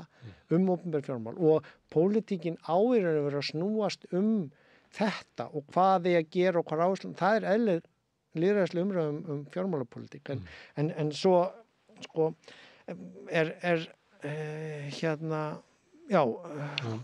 svona það skjóta ykkur það með að ég átt að tala reglurnar sem að er búið að lyfta í Evrópu varðandi varnarmál en við erum að bæta við og þær eru reglur fyrir hlustendur og þá annars vegar hvað halli má vera mikill, hversu skuldirnar mega vera miklar og nú komin ný regla það hversu hvort að útgjöldum megi hækka íkja hagsveifluna. Já, þau megi ekki hækka meira, þau megi hækka minna heldur en hagvöxtunar en þau megi hækka meira heldur en hagsamdráttur, efnahagssamdráttur til þess að en þetta ég hlustað á hagfræðinga sem að gaggrýna svolítið þessar reglur að það sé ekki gott að hafa það svona almennt. Þú tókst fram áðan að þetta voru mikilvæga reglur til þess að halda utan svona almennan rekstur, þannig að það sé ekki bara almennur rekstur sem ekki með halla. En maður heyrt hagfræðinga að segja að þessar reglur raunverulega veiki ríkisvaldið og þar með almannavaldið í svona, ég veit ekki hvað það kalla á Íslandi, svona nation building að við ákveðum núna í lýðræðislegu samfélagi að gera stór átak til uppbyggingar, fjárfesta í einhverju, getur verið menntakerfi eða heilbrigðiskerfi, alveg eins og þjóðir gerðu á síðustu öld. Það getur verið að uppbyggja upp skipaiðnað eða byggja upp einhverju atvinnutækifæri og svo ég er vitni í söguna eins og hafa verið teknað svona ákvarðanir. Og þetta hafi bara almennt og yfirleitt bara reynst þjóðunum bara mjög vel að nýta sko sameiginlegt afl okkar í því að móta samfélag og fjárfesta inn í því til þess að það getur orðið sterkara, við höfum sko menntaðri mannafla, við höfum heilbrigðari mannafla, að við að fólk verði ekki bæklað og fólk nái sér að veikindum sínum og það er bara teknað svona stórar ákvarðanir og þjóðirnar skuldsetja sig í þeirri vissu að þau með því að fjárfesta með þessum hætti að þá fá þau tekjur sem að eru meiri heldur en það að greiða af skuldunum og þannig hafa samfélögin byggt sig upp. Hins vegar þegar við komum inn á hins svokallaða nýfrjálshyggjutíma að þá eru settar þessar reglur að sumu leyti þetta pólitísk ákvörðun til þess að veikja ríkisvaldið, til þess að það geti ekki staðið sér fjárfestingu vegna þess að á baki liggur hugmyndin það að það sé betra að þessi fjárfesting verði hjá einkageiranum og hann stækki en ekki það sem að ríkið tekur ákvarðanir og þetta veikir hérna pólitísku umræðu líka ef að pólitíkusinn ætla að setja reglur bara og þannig að algoritmin geti séð að ákveða þetta og þá verður ekki þessi sem ég vil kalla lýðræðislega pólitíska Við viljum ekki bara niður vegna þess að við segjum að við skulum rífast pólitík Ásgeir en það verður að vera innan þeirra marka sem að nýfrjálshyggjan setur okkur. Þannig að þú mátt hafa hvaða skoðun sem svo framlega sem að nýfrjálshyggjan. Og þessi nation building sem þú ert að tala hún eiginlega kemur núna bara út frá varnarmálunum og sem það kom í COVID þá var þetta að fara í uppbyggingar og breyta allskyns hlutum sem var ómögulegt að breyta áður og núna er það varðandi varnarmálin en það hefði að minni ósk átt að vera gert fyrir COVID, eftir COVID, fyrir innrásarstríð og eftir það umhverfismálum fyrir séðum atvinnu umbyltingu sem að verði út af tækni þannig það eru mörg verkefni gervigreindin áhrif gervigreindarinn og samfélagsmiðlana á ungar kynslóðir þetta eru hinni stóru samfélagslegu áskoranir sem ættu að kalla á allskyns, ég vil ekki kalla átök heldur áherslur í hvar hið opinbera er að setja fókus, fjárfestingu, mjúka og harða. Ekki bara hús heldur í fjárfestingi í þróun uppbyggingu og núna getur maður alveg verið að því að var nú með þemablaðum skapandi greinar og svona listur og menningu í vísbendingu núna í mars að það sko með við ástandi sem lýst þar af innan úr bara menningageranum og getur valið hvaða list þú hefur mest áhuga á en bókmenntir, tónlist, leiklist, danslist af öllum þeim sviðum þrátt fyrir skýrslu frá síðast ári að framlag þessara skapandi greina sé á við fiskinn að þá það eiginlega bara kvikmyndaðinur sem fær einhverja svona 14 milljarða, hitt í einhverjum 100 miljóna leikjum og þetta fólk sem vinnur í þessu af sko einhverju köllun býr til þetta sem ekki mælt inn í landsframleiðslunni. Framlag þeirra þó samt til landsframleiðslunar þannig að það ættu að vera með jafn öfluga hagsmunagæslu eins og LIU eða hvað við viljum kalla og ættu að geta verið með einhvers konar stuðning eins og hvernig sem að maður vil kalla það Hafrannsóknastofnun og landhelgisgæsla. Hvar Hafrannsóknastofnun og landhelgisgæsla hinna skapandi greina sko, og milljarðarnir sem getur farið í þú veist, ef við meinum eitthvað með því annað en bara í ræðum og hátíðistöfum að menningin skiptir okkur máli og við ætlum ekki bara að taka hér við Netflix, það svolítið merkilegt að öllum finnst fínt að borga Netflix mánaðargjald en öllum finnst hræðilegt að borga RÚV afnotagjald. Ég veit ekki hvort hærra meira en að því annað sem sagt opinber rekstur og þá sé það píning. Já, en hitt sér gott og svo getur maður líka tekið að býtu RÚV fær svona marga milljarða en svo örfá í tugir milljóna í aðrar fjölmiðlastofnanir. Þú veist, þannig að aðalega þarna á pólitíkin að vera að tala hvað að setja penningan í, hvað að byggja upp, hvað þarf að byggja upp, hvað þarf að bregðast við. Já, en í samhengi við fjármálareglunar, að því að þetta nær út fyrir bara hagfræði, að ef að fjármálareglunar eru svo þröngar, að raunverulega vettvangur stjórnmálana hefur svo lítið svigrúm það, hvaða ákvarðanir hann getur tekið til þess að mæta áskorunum framtíðarinnar eða taka ákvarðanum hvernig samfélag við viljum byggja upp saman, að þá eru þessar stóru spurningar sem að þú vilt hafa á vettvangi stjórnmálana, þær eru ekki á dagskrá, vegna þess að raunverulega hefur stjórnmálin ekki svigrúmi til þess, en þá trúum við á sama tíma svörin munu koma frá einkageiranum sem að mun búast til gervigrindina og mun standa fyrir atvinnuumbreytingunum og mun kannski bara ekkert svara loftslagsmálunum. Það getur græða bara ekki á því. Við sjáum það bara frá Bandaríkjunum núna og stjórn efnahagsmáluna þaðan úr þessum ég mæli með konungsinnan úr Kísildal seríun hjá Lestinni á RÚV sem besti þátturinn að sko þá fær maður innsýn inn í gaurana sem eru þarna með forsetanum að stýra efnahagsmálum þeirra því stóra efnahagsveldis í heiminum og eru að fara líklega bara taka yfir hér Grænland og við getum alltaf talað hvort að við munum fylgja með Grænlandi ekki eða hvort að við ætlum að vera í Evrópu eða ekki að því að við einhvern veginn bara ráðum ekki við umræðina að því við erum með svo veika bæði fjölmiðla og stoðir innanlands til að sko en þetta að hreyfast svo hratt eins og með loftslagsmálin, það að breytast svo hratt ég meina það farin að hrynja hér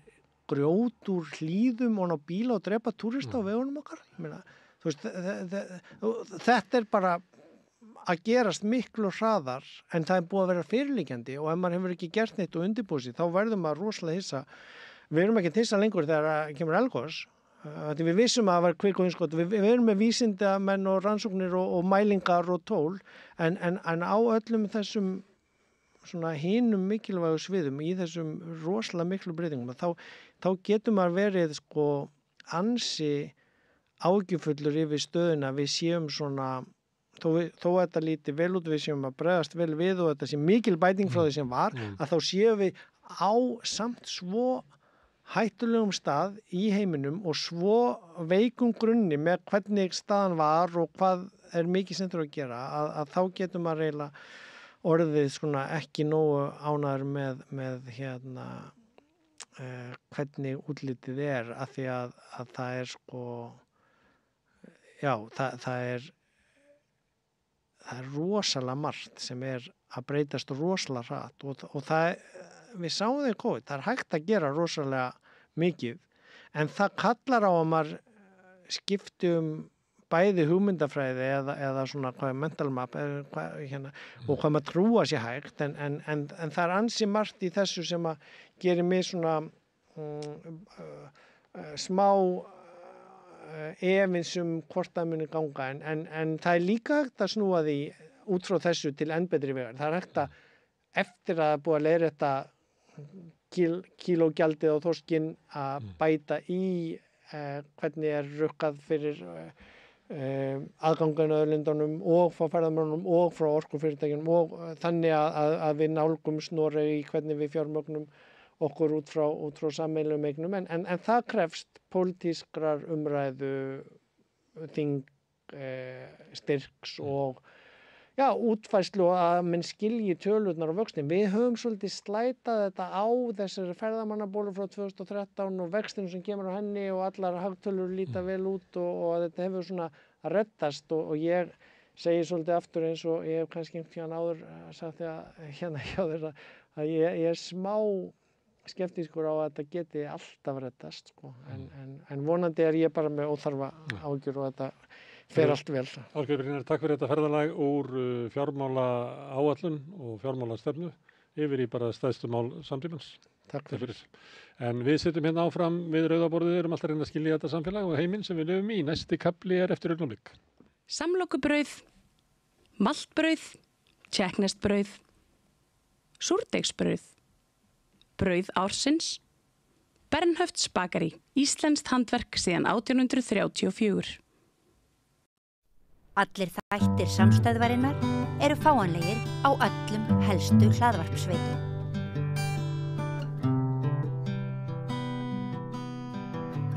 Já, komið sæl og blessuð. Við ætlum að ræða menntamálin einu sinni sem oftar. Við gerum töluvert af því hér á samstöðinni að reyna að kryfja kerfin okkar og eitt af þeim kerfum sem við höfum haft áhyggjur af það grunnskólakerfið.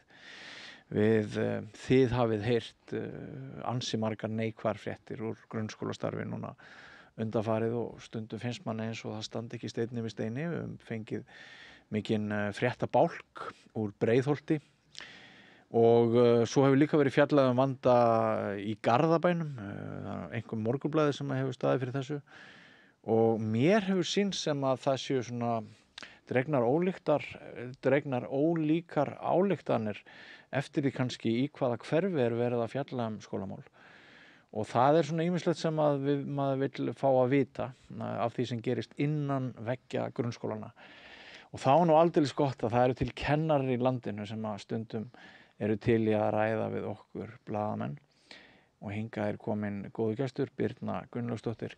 Þú ert umsjónakennari í Breiðholtsskóla, ekki satt? Jú, takk fyrir. Vertu velkomin. Takk. Ég var að byrja á þessu sko með hverfamunin og mannamunin. Við höfum verið að sjá svolítið mikið af fréttum núna og ef barn lendir í vanda í Garðabæ þá það kannski vegna þess að það ekki samræmt próf en ef barn í vanda í Breiðholtinu í þínu skóla þá eru kannski dregna fram einhverjar aðrar ástæður. Samsamar þú þig við þetta að við séum með svolítið svona Já, mjög svo, í meira lagi. Já.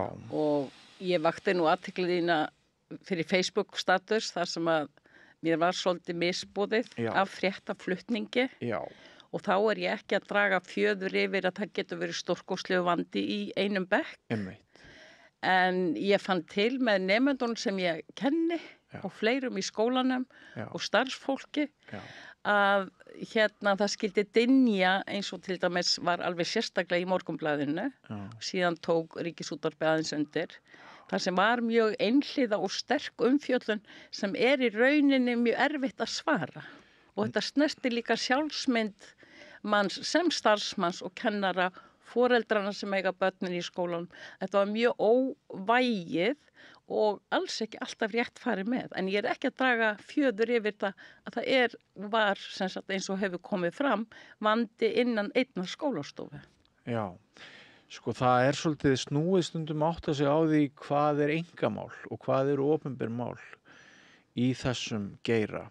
En í Breiðholti þá hefur því verið haldið fram að menningar munur meðal annars vegna þess að hátt hlutfall foreldra barna þarna sem með einhvern annan menningar grunn heldur en þeir sem fæðast á Íslandi. Er eitthvað hæft í því? Bara...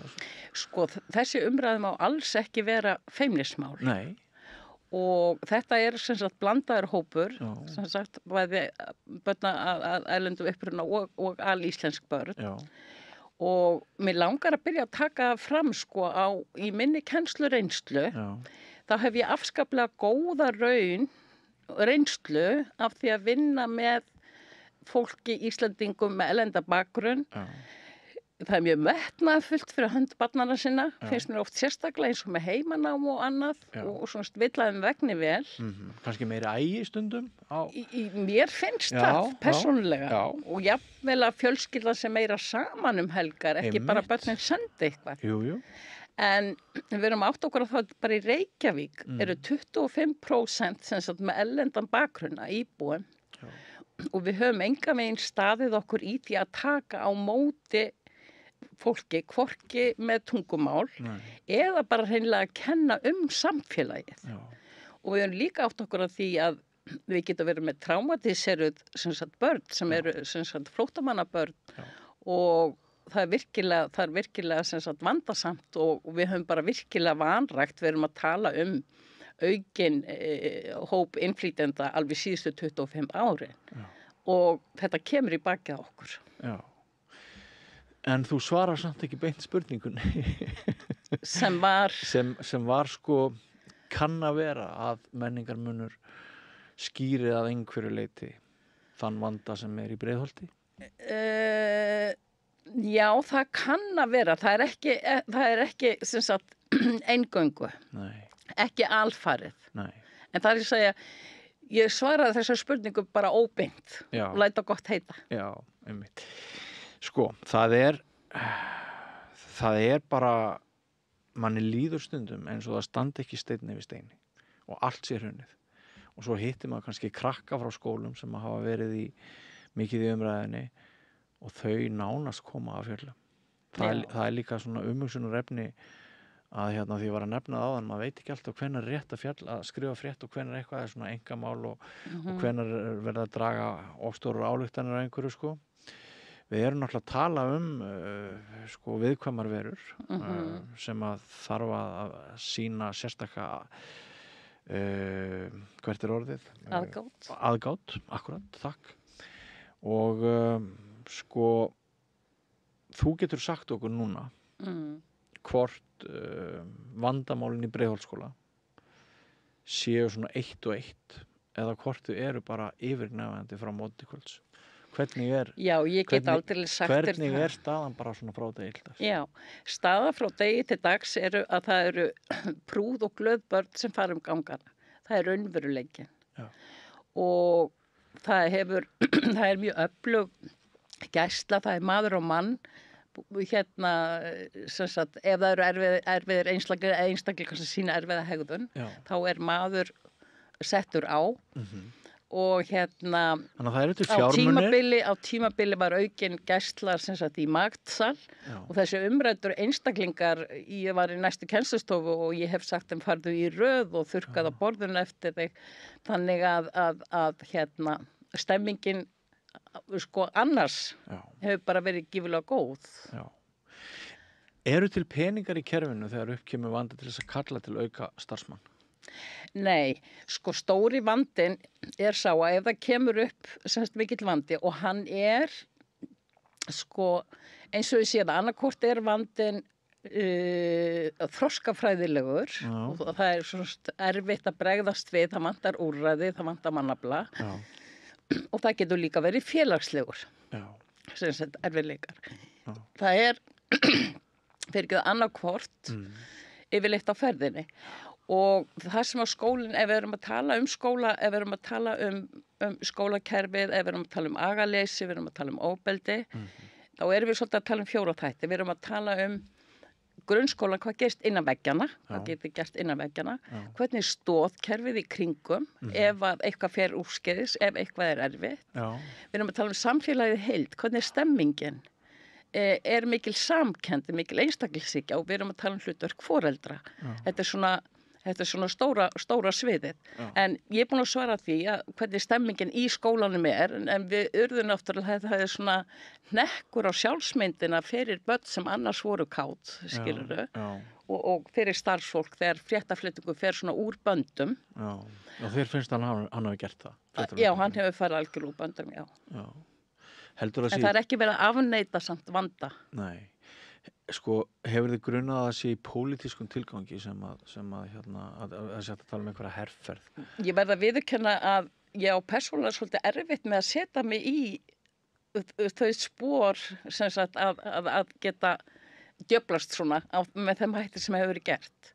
En mér finnst það sennilegt, já, og það er verið að koma pólitísku höggi á andstæðinginn og þarna getur rassismi spilað inn í líka. Hann getur gert það. Já, því miður. Og þessna er þetta svona svolítið sprengjusvæði, það verður að ræða hlutina, en það verður að gera það af virðingu. Já, og það væri ekkert skrítið að væri komnir einhverjir svona ángar af þeim ömurlegu breytingum sem við sjáum alltaf í Bandaríkjunum, sko, það væri ekkert skrítið að það væri komið svona smá smit til okkar að hólfa okkur meira af, gera okkur hrætt. Það er það sem ég hef verið að hugsa líka. Einhvers konar svona hræðslu áróður, svona áhuga að vekja upp, sem sagt, ótta, almennt. En hver tilgangurinn er sem sagt, átta ég mig ekki alveg á, sko. En að því þú spurðir hérna áðan úrræði. Já.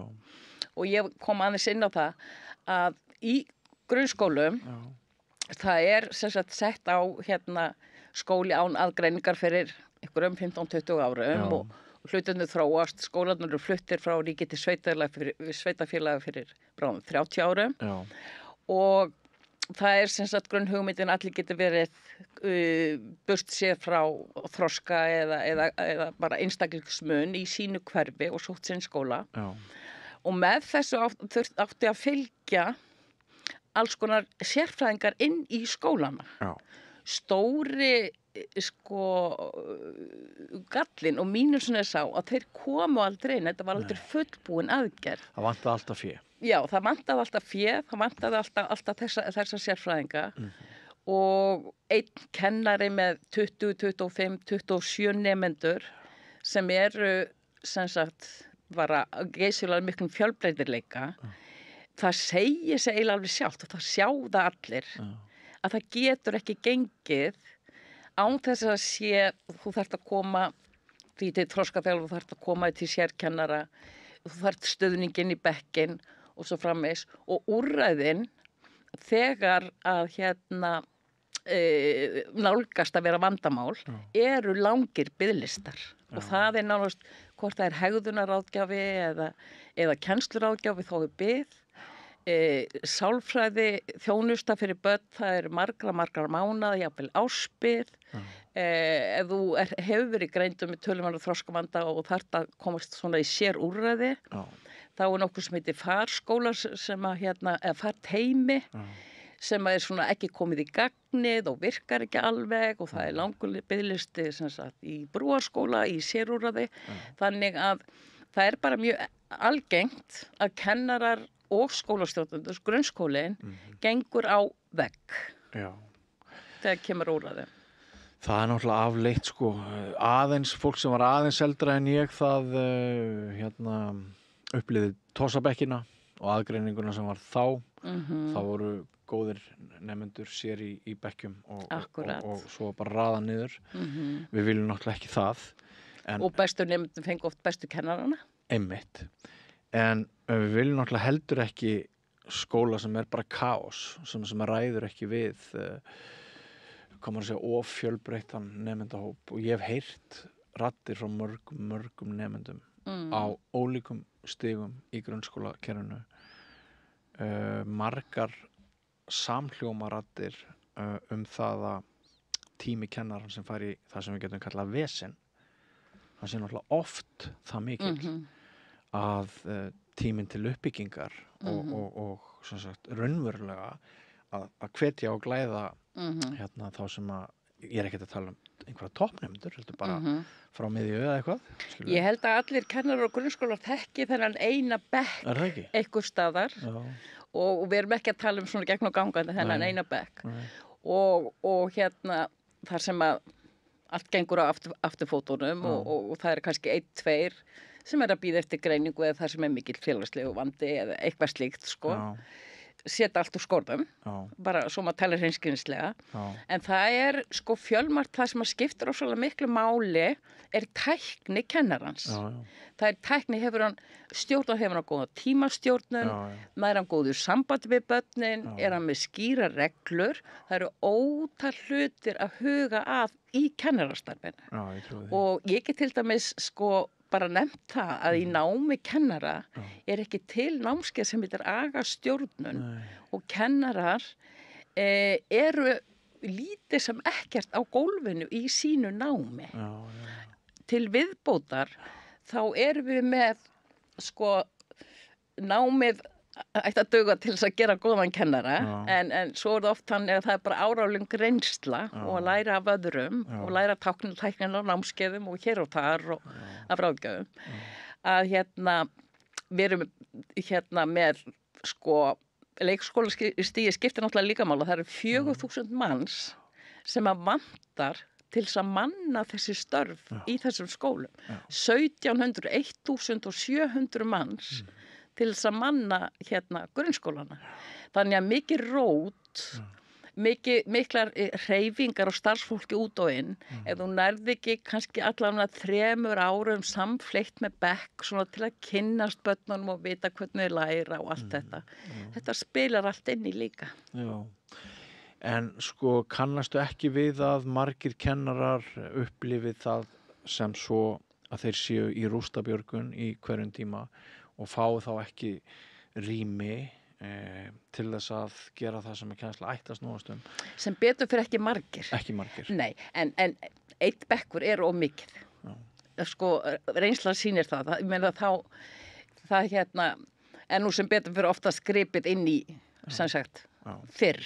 Og meira í seinni tíð heldur en kannski fyrir einhverjum 10-20 ára. Er ekki rétt hjá mér að þú hafir 12 ára feril innan grunnskólakerfisins? Jú. Ef þú berð saman veturinn núna og þegar þú fóst fyrst inn í þennan heim, getur þú sagt mér eitthvað samanburðin? Það aðeins að koma meira inn þessi stuðningur sem átt að koma með skóla án aðgreiningar. Hann að koma meira inn. Auki fjármagn? Já. En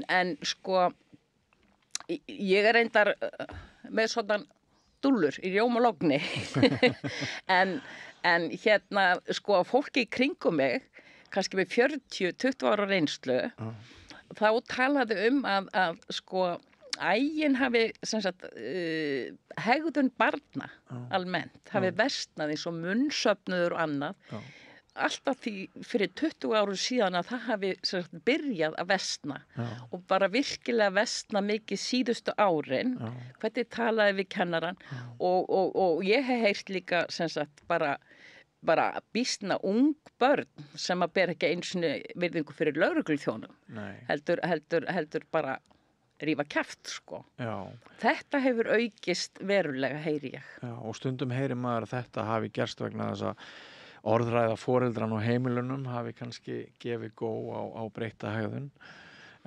Já, svo megum við ekki gleyma samfélagsmiðlunum. Nei.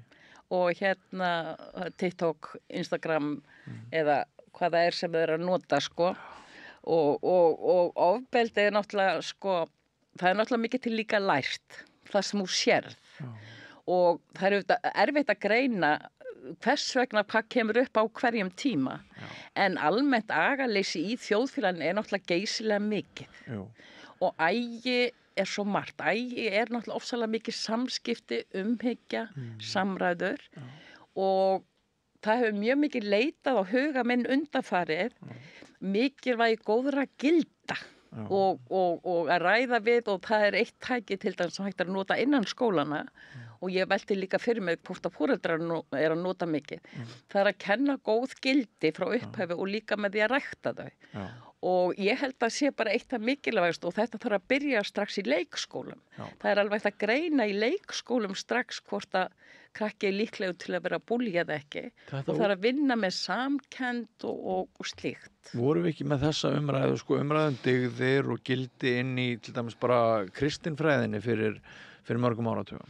Jú, og bara trúarbrögðum, náttúrulega kristin er hérna ríkjandi hér, en í öllum trúarbrögðum og ég hef velt fyrir mig hvað hefur komið í staðinn. Já, hefur eitthvað komið í staðinn? Ég ansi hrædd ekki, það er kannski svolítið gróft að tala siðrof, en maður spyr sig, það er gríðarlega sterk einstaklingshyggja og hún hefur náttúrulega farið mjög vaxandi. Já. Það er erfiðara fyrir fólk, fyrir foreldrar til þess að vinna saman í að menga skjátíma, fá krakkana til að fara út í foreldrafélögum, almennt bara sjálfboðaliða starf í, ýmsu samtökum, skátum, einstæðu foreldra, hvað sem er. Já. Hérna, Ég held sko að, ég held þessi sammála þarna, það er eitthvað sem vantar. Það getur vel verið að sé í námskráni en það er þá ekki verið að sinna þessu skildi. Ég veit ekki hvað er námskráni og hvað er ekki námskráni, en það er eitthvað sem vantar, það vantar eitthvað inntak. Þetta er í námskráni og þetta er með þess að mikið í námskráni. Okay. En hérna sko ég er algjörlega á því að það má sinna þessu miklu meira og miklu sterkar og ræða gildi. Það er mikið talað vináttu, það er algengt í skólum. En líka ábyrgð gagnvart öðrum, ábyrgð á hlutunum þínum, á heimilinu, ber bara ábyrgð á því að ganga frá eftir sig, ganga frá leikfengunum sínum, sest fólk saman við matarborð og síni virðingu, matnum og vinnunni og peningunum og öllu sem fyrir í kringum það, setja allir saman, þakkaði fyrir matinn. Og svona ýmislegt borðbænin til dæmis afskaplega fallegur hlutur og hún þarf ekki endilega að vera kristin, hún getur verið bara alheimsleg. Alkoholistar hætt að drekka, þeir trú ekki beint á einhvern guð en þeir nýta sér eitthvað sem að kallast æðri máttur. Getur verið trú á náttúruna, trú á kletti eða eitthvað bara. Nákvæmlega. Það getur verið ýmislegt. Þannig að það getur verið fjölbreytileiki innan þessa. En gæti þetta verið eitt af því sem að því þú segir það, þér finnist eins og það hafi svona byrjað aðeins að síga ógæfli þennan fyrir 20 árum. Það er náttúrulega ómögulegt að setja fingur á, þetta er sennilega kombinera, þetta er sennilega sko útkoma af mörgum þáttum sem við erum að tala um. En gæti verið að sko leitin að inntakinu og sem sagt það að hérna við þurfum meiri siðfræðilega, heimspekilega umræðu innan skólana, að það sé eitt af því sem að valdi því sem hefur verið mjög mikið í fréttum núna undanfarið og talsmenn kennara hafa sjálfur lýst miklum áhyggjum af sem er aukið ofbeldi barna gagnvart kennurum, því ég held að við getum bæði látið það komast til skila að í Breiðholtinu er alla jafna gengur allt vel. Þóttu við höfum kannski fengið aðra mynd af því í fréttaflutningi en þá daga sem það gengur ekki vel þá er þetta alvarlegur vandi jafnt í Breiðholtinu sem Sandgerði eða Akureyri eða Raufarhöfn eða hvar við erum stödd að það er náttúrulega óþolandi ef sko kennari sem áður hafði agavald gat vísað nemanda út úr tíma fyrir bara hvað sem var og svo bara þá ábyrgð heimilisins að reyna að gera eitthvað í þessu. Það er óþolandi ef þið kennarar megi sæta ofbeldi af hálfu barna sem ég endurtekið. Já, og það er því miður allt og algengt. Það er allt og algengt. Það er allt og algengt. Segjum bara eins sem ég heyrði að fyrir stuttu verður fyrir í sérkennslu, sérkennari verður fyrir því að nemandi allt hinn rís upp og hendur í hana borði og hún handleggsbrotnar. Og sári grær á handleggnum en síðan er það óttinn að mæta aftur til vinnu. Og það eru fjölmörg því miður svona dæmi og það er afskaplega mikilvægt fyrir kennarann til þess að reyna að grípa ekki líkamlega inn í því þú veist aldrei hvað getur gerst. Og þá er ekkert víst að þú sért í rétti og kennarinn er ekki tryggður og kennarinn þarf í raun og veru að sækja máli gegn barninu. Til dæmis í Reykjavík þá er borgin ákveðið að tryggja ekki kennaran, heldur sem sagt bara pung út ef afkemur. Önnur kona sem að sem sagt öskraði svo svakalega að hún sem sagt skattast á heyrn og hún fékk þann vanda til dæmis aldrei viðurkenndan. En að þessu sko almennt með ofbeldi sko við verðum bara að trúa því. Þetta er bylgja í samfélaginu, þetta er bylgja meðal ungs fólks. Og við höfum tekist á við aðrar erfiðar bylgjur. Þetta er ekki fyrstu ofbeldismálin og Akranesi var hörkuslagsmál sem sagt fórnarlambi meiddist verulega og það hafa verið hópamyndanir barna sem hafa varpað eldsprengjum hvort á annað eða einhverju svona heimagerðum sprengjum.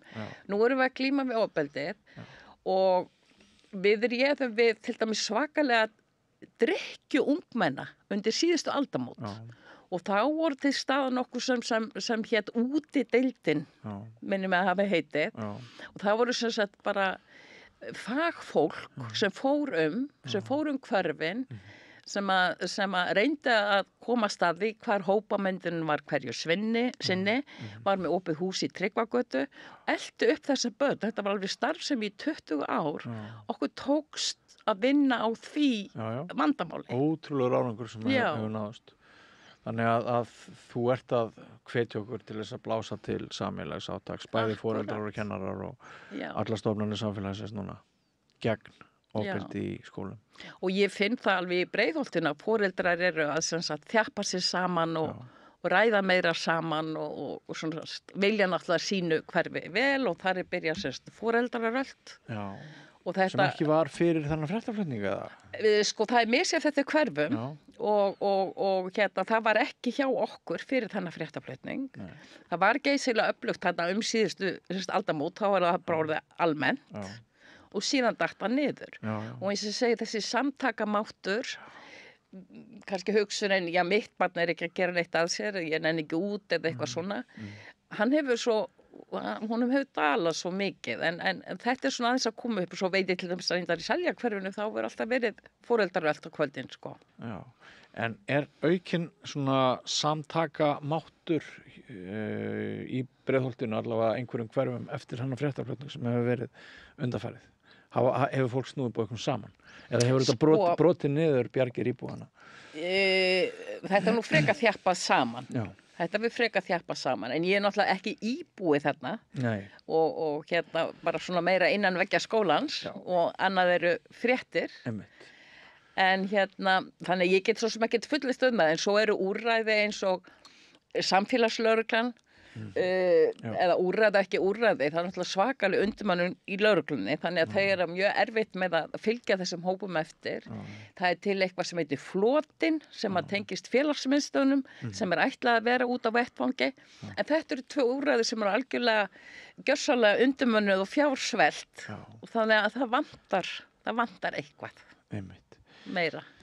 Sko, börn eru eins og ég sagði áðan, þetta er náttúrulega það fallegasta í lífinu og það sem okkur þykir vænstum. En þau eru líka brothætt og ég var nú ekki gamall í þessu fæi, ég var bara nýorðinn blaðamaður rétt upp 20 þegar ég fór ég var að gera frétt á einhverju svona upptöku heimili eins og það var kallað, það var starfsmaður sem að útskýrði fyrir mér að á þeim tíma, hann breytti tímar í dag, að sko 14, 15, 16 ára gamalt barn, það væri ekkert allir 14, 15, 16 ára einstaklingar bara yndisleg börn, það var bara sumir þeirra væri bara, það væri algjörlega búið að eyðileggja þau. Þau voru alveg farin og þau væri bara orðin eins og hann orðaða og þetta má maður ekki segja í dag, að einhverjum skrimslum.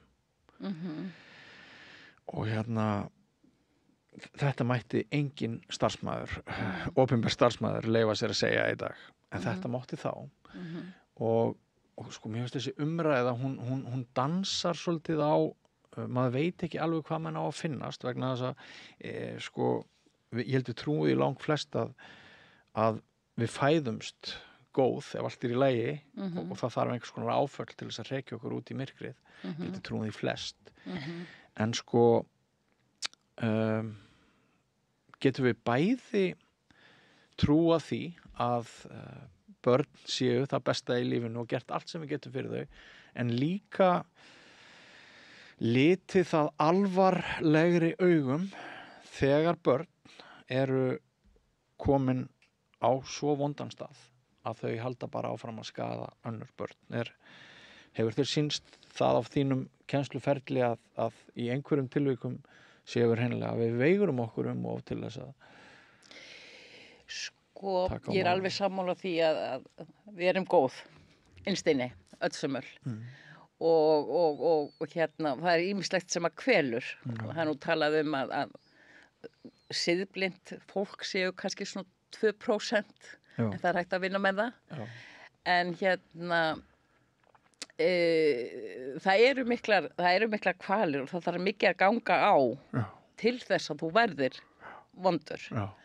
Og ekki tekið tillit til þín, auðvitað lenda sumir í heimilsofbeldi, sumir lenda í ofbeldi að hálfu foreldra eða annara nákominna, og svo er líka spurning sko hversu mikið er hægt að skaða með vanrækslu, eins og til dæmis bara sko markaleysi og afskiptaleysi og því líka það er svona bara ýmislegt sem að getur valdið því að manneskja verður ekki góð, en það þurfa að vera svona býsna fjölþættir þættir.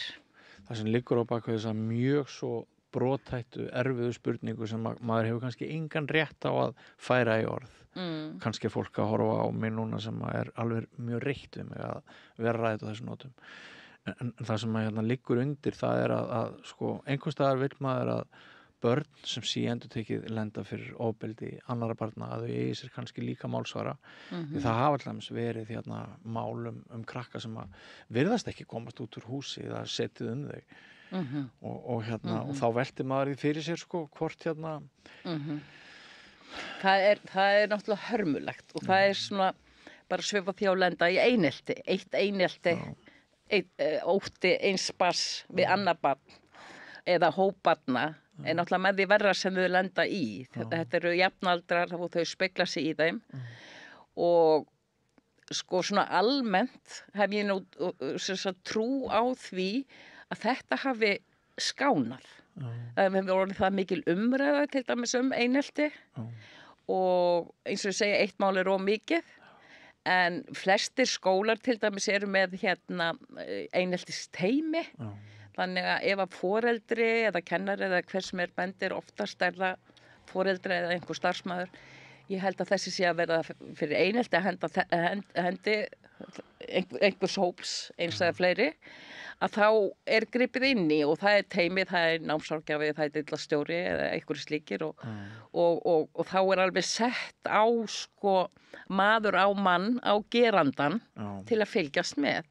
Og það eru fjöldamörg mál sem að leysast alveg á frumstigi í rauninni, sem er svo mikilvægt. Bara snemmtæk íhlutun númer 1, 2 og 3. En þú þekkir líka öll hinn málin, og það eru málin sem að fara í fréttirnar, að eina úrræði foreldra sé að flýja, skipta hverfi, setja barnið yfir í annan skóla. Já. Ég hef sjálfur þurft að taka barnið mitt og skipta skóla. Já. Mér fannst ég ekki mæta skilningi innan skólans eftir ofbeldi var beitt gagnvart. Já, ég meina þetta er líka bara hlutur sem ég hef heyrt en hef ekki reynslu af. Nei, og þú ert sannlega ekki ábyrg fyrir málaflokk. Svo séum við það. Bara kennar á gólfinu. Nei, mér finnst nú bara stundum svo polariseru þessu umræða, sko. Það er annarkvært bara allt þarna til vinstri eða allt til hægri og væntanlega er veruleikinn einhverstaðar á miðjunni. Já. En það virðist alveg, það er alveg rétt. Maður heyrir alveg að því að það séu, sem sagt, að þetta sé að gerast, að fólk sé að taka börn úr skóla því að það er ekki unnið nógu vel í því sem kallað er einelti. Já. Og ég kann svo sem enga sérstakar skýring á því. Nei. En ég veit bara hvað sé snemmtaka íhlut og ég veit hvað við erum á gólfinu stöðugt að leysa úr einhverju sem hefði geta orðið stórt. Já. Sem er svo mikilvægt. Vinna með vináttu, vinna með dygðir, vinna með því að sína tillitssemi, vinna með vináttu, skipta upp í vináttu hópa í fríminútum og þannig allir leiki við alla og allt þetta. Maður sér sko að sum mál sem eru uppsiglingu ef það er unnið, sem sagt strax með þau, hvernig þau leysast upp. Og til þess þarf að vera þekking, það þarf að vera fagmennska, það þarf að vera mannafli og bara virkilega sterk meðvitund. Er ekki rosalega gaman að vera kennari þegar það gengur vel og þegar þú nærð að kveikja ljós, snúa einhverjum úr myrkrinu yfir í birtuna og hérna sér kraftaverkin gerast? Það sem ég finnst svona einna skemmtilegt það er þegar við erum að spjalla og við gerum mikið af því að fara úr húsi, farum allavega einu sinni í mánuð á listasafni eða einhverju uppákomu og í dag vorum við til dæmis í dansgarði þar sem við kynntust öllu dans og það var dansað og síðan var danssmiðja og þau sömdu dans og það var svo gaman að horfa á sköpunarmáttin og hvað þetta gerir og mér finnst svona samræðan, sköpun, þau njóta sín mjög í listgreinum og jú, það er bara mjög gaman og þegar hún er tökum á almennum brotum loksins eða hvaðina það sem er. Það er alveg dýrlegt. Ég hef unnið sem stjórnandi, verkefnastjóri, framkvæmdastjóri. Ég ákvað bara svona á svona efri árum að ég vildi bara vera hérna. Ég vil alls ekkert vera annar staðar og það er ástæða. Já, það er frábært. Ég held að það séu engin skrímsli til. Ég held að séu bara englar í vanda. Já, englar í vanda. Alveg hárrétt. Mjög vel að orðið komist. En Birna Gunnlaugsdóttir, kæra þakkir fyrir að koma hérna og svona stíga aðeins inn í fjölmiðlaumræðuna meðal annars, segja okkur frá því að heilt yfir þá er það eins með Breiðholtið eins og önnur hverfi þessa lands að það er unni gott starf í skólunum frá móti kvölds og flest börn eru glöð, 80% er það ekki samkvæmt einhverju PISA-könnun? Samkvæmt PISA-könnun það er 85% sem sagt íslenskra barna frekar ánægðar. Þannig að smá slaki virðist líka gera gott. En við þurfum að líka vera á verði, við þurfum að vera fréttalæs, við þurfum að skynja hvenar fréttir eru raunverulega fjall almannahagsmuni og það sem við þurfum að vita eða hvort menn eru í áróðri eða bara fordómar á það fyrr. Og þannig að við þurfum að vera vakandi með spjalli eins og þessu fyrir læsi okkar á samfélagi. Kæra þakki fyrir að koma. Takk að þér. Og við förum þá yfir í aðra sálma. Þarftan að tala borgarfulltrúa. Borgarfulltrúar Sósíalistaflokksins eru með viðtalstíma alla mánudaga klukkan 13:30 til 14:30. Það þarf ekkert að bóka tíma, endilega kikið við í Bólholt 6, 105 Reykjavík. Ertu á leið heim úr vinnu? Stilltu á FM 89,1.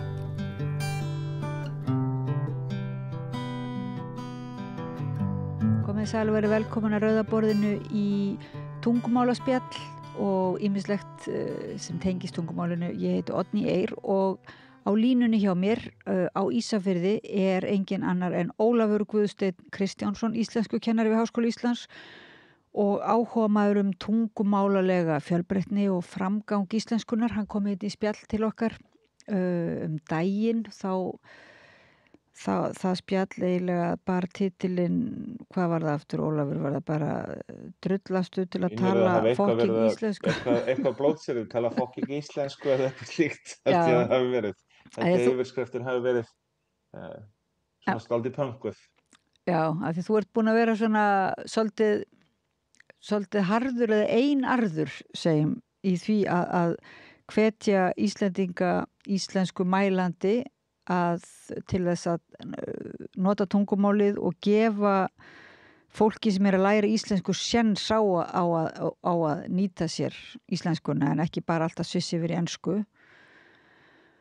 Og núna stendur við fyrir og þið standið fyrir, er það ekki á bókasafninu svolítið áhugaverðum viðburði bæðið að koma í örstuð spjall á föstudaginn er eitthvað svona svolítið frumlegur viðburður sem heitir tungumálaskipti eða tandem language.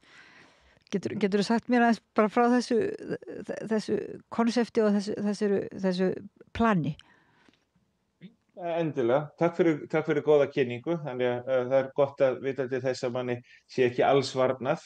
En já, þetta já, hver á ég byrja?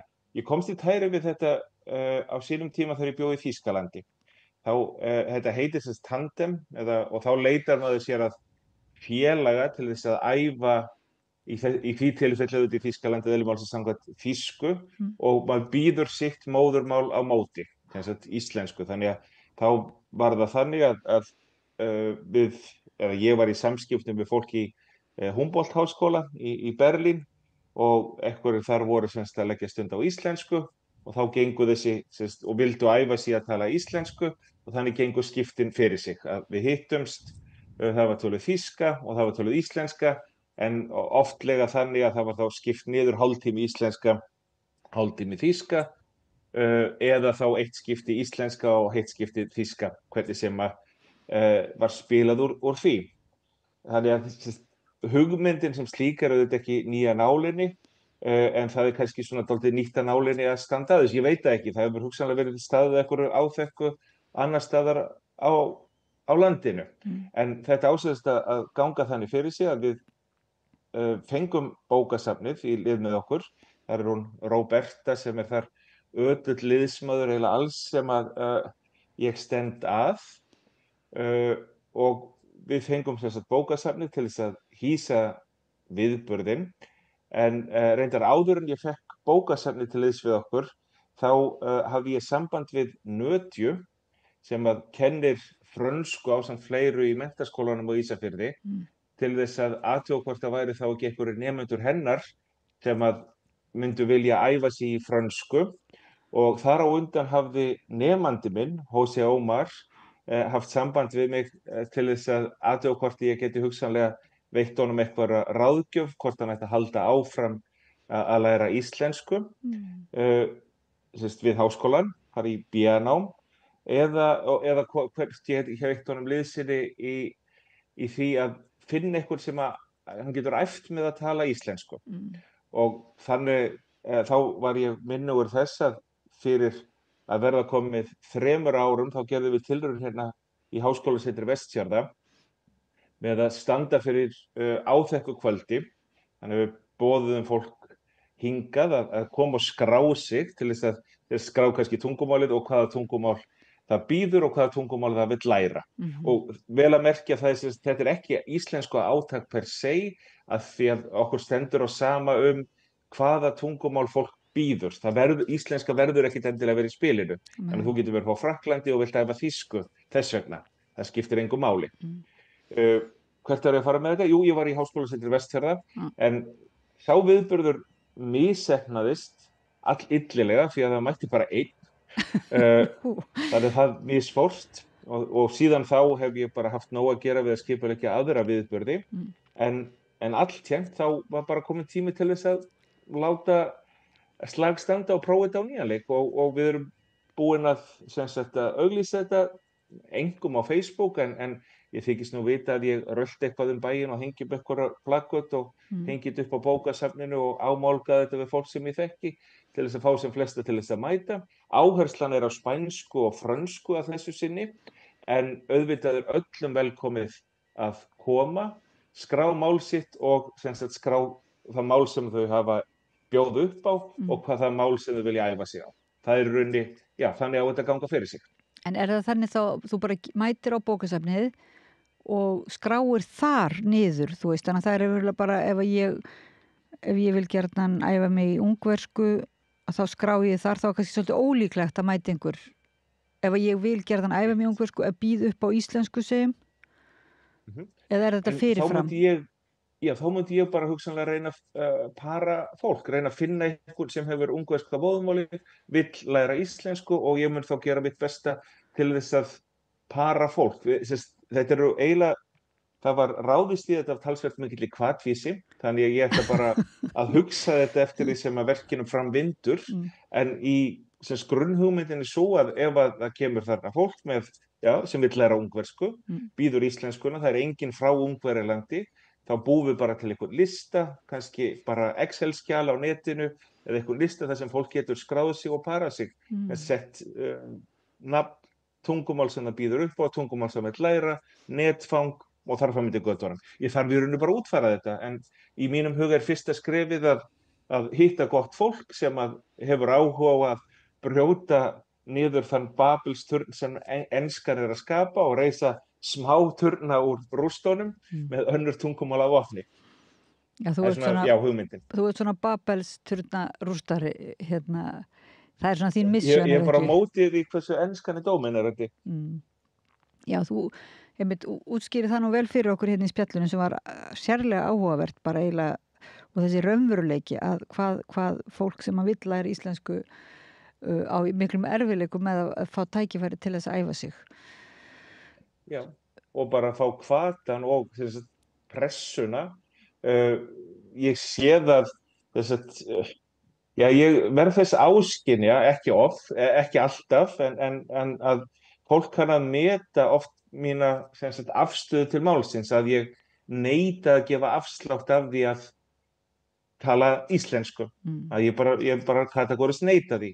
Þar af leiðandi þegar fólk hittir mig þá þarf það að tala íslensku og fær þá, hvort sem það biður það ekki á æfingu í að heyra íslenskuna eða nota íslenskuna.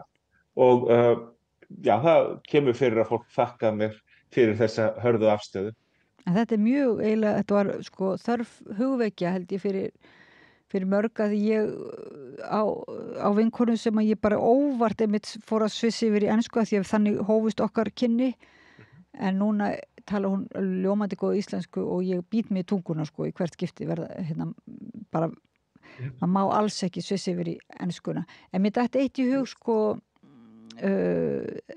getur þú fengið einhvern eins og tækni sérfræðing með þér til liðsviði til að nota, ennþá í gangi Tinder forritið, svona stefnumóta forrit þar sem að þú veist, það var svolítið sniðugt, virtist vera að væri svæðisbundið, að það svona blikkaði var það ekki ef einhver var í námunda við þig, og þá gæti það verið einhver ef einhvern langaði til þess að æfa eitthvað tungumála, þá sæi maður það. Það yndisleg hugmynd. Ég svo gamaldags að ég hefði helst bara handskrifað þetta í einhverja stílabók, en þetta þetta miklu betri hugmynd. Hver veit nema eitthvað tæknitröllið komi nú á föstudaginn og þá kannski hægt að véla viðkomandi til þess að standa í einhverju slíku. Ég reyndar vel að merkja, þá held ég þekki mér í seit sem ég kannski mun ámálga þetta við. Kannski bara sagt að stilla bara hvað þetta, Tinder eitthvað, segja svona, nota það bara í þessum tilgangi eitthvað. Nei, nú ég komin fram úr mér, ég veit ekki. Ég hef engan áhuga á rómantík, ég vil bara æfa mig í tungumálinu. Hefur ekki áhuga á tungumáli ástarinnar? Nei, nákvæmlega. Nei, en það nú oft. Þetta ábæra sjómið, ég bara manna það núna, það einn ágætur maður hér, fæddur á Ítalíu, býr í Svíþjóð og á Ísafirði, skiptir tíma sínum nokkuð jafnt á milli og ég var einmitt að kenna honum í HÍ og já, mér minnir að hann sé mikið tæknitröll. Ég tali téðmáli við hann. En hvað þetta spennandi, maður liggur nú að maður bara leggi leið sín og fari upp í flugvél til Ísafjarðar, en þá verði nú að nefna þessi slæmu tíðindi að flugleiðir ætla að hætta að fljúga til Ísafjarðar. Finnst þér það ekki svolítið skýtt? Ég nú reyndar þannig að Guði gerður að ég oft bara svona full á móti hvað var það þegar einhvern veginn allir leggjast á eitt með í einhverju hneykslunnar öldu, þá tek ég oft öndverðan pól í hæðina. En að því sögðu, jú, vissulega er ágætt að halda upp í almenningssamgöngum og að geta komist leiðar sinnar, en ég svona dálítið á móti því þeir ekki byrjað að taka til þar sem maður býr. Þannig að ef ég tek bara eitt lítið dæmi, þá á að búa þennan hnút, þannig að gott að geta komist frá staðnum og allt það, en þá að búa þennan hnút þannig að maður þurfi ekki að fara. Þannig að talandi heilbrigðisþjónustu og annað slíkt, þá sem mest að vera í boði í heimabyggð, þannig að svona fúlla móti eins og ég, sem nennir ekki að fara til Reykjavíkur, þurfa þess ekki. Jú, það er náttúrulega, en eitt útilokunum kannski ekki annað, þú getur viljað fara í brúðkaupsveislu eitthvað þannig, en það er alveg rétt að það vantar, ég var að tala einmitt til Ísafjarðar daginn út af verkefni mjög áhugaverðu sem heitir Gróandi og þar Hildur vinkona mín. Já, það fannst mér alveg sérstaklega spennandi verkefni sem getur nú verið þetta læra af, bara allir Íslendingar getur nú lært af því og spara sér þá þessar eilífu ferðir lélega vegi til að fara í þessa súpermarkaði ef matvælaframleiðsla eykst á staðnum. Algjörlega, þannig að ég er ekkert á móti flugsamgöngum per se, þó ég láti oft í það skína að svo gæti verið raunin, en sem sagt, maður er hægt að byrja á því að taka til í sínum ranni, taka til í heimabyggð og þetta er frábært dæmi einmitt að vera sjálfum sem nægur.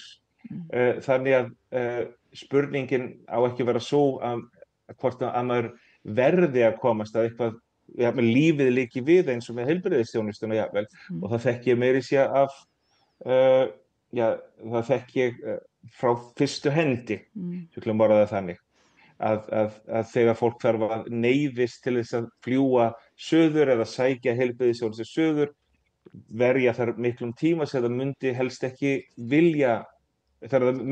vilja verja þeim tíma þar. Og fleira þá, hvað menningu varðar, þá maður að byrja í heimabyggð. Auðvitað er ekki hægt að sækja allt hingað, sjálfsögðu í ljósi smæðarinnar, en mér finnst oft byrjað á öfugum enda. Finnst þér svona frekar verið með svona byggðastefnulega séð, finnst þér frekar verið að grafa undan þessari sjálfbærni, félagslegu sjálfbærni Ísafjarðar og Vestfjarða, eða finnst þér einhver vindar vera snúast og skilningur aukast á því að það þurfi að efla samfélögin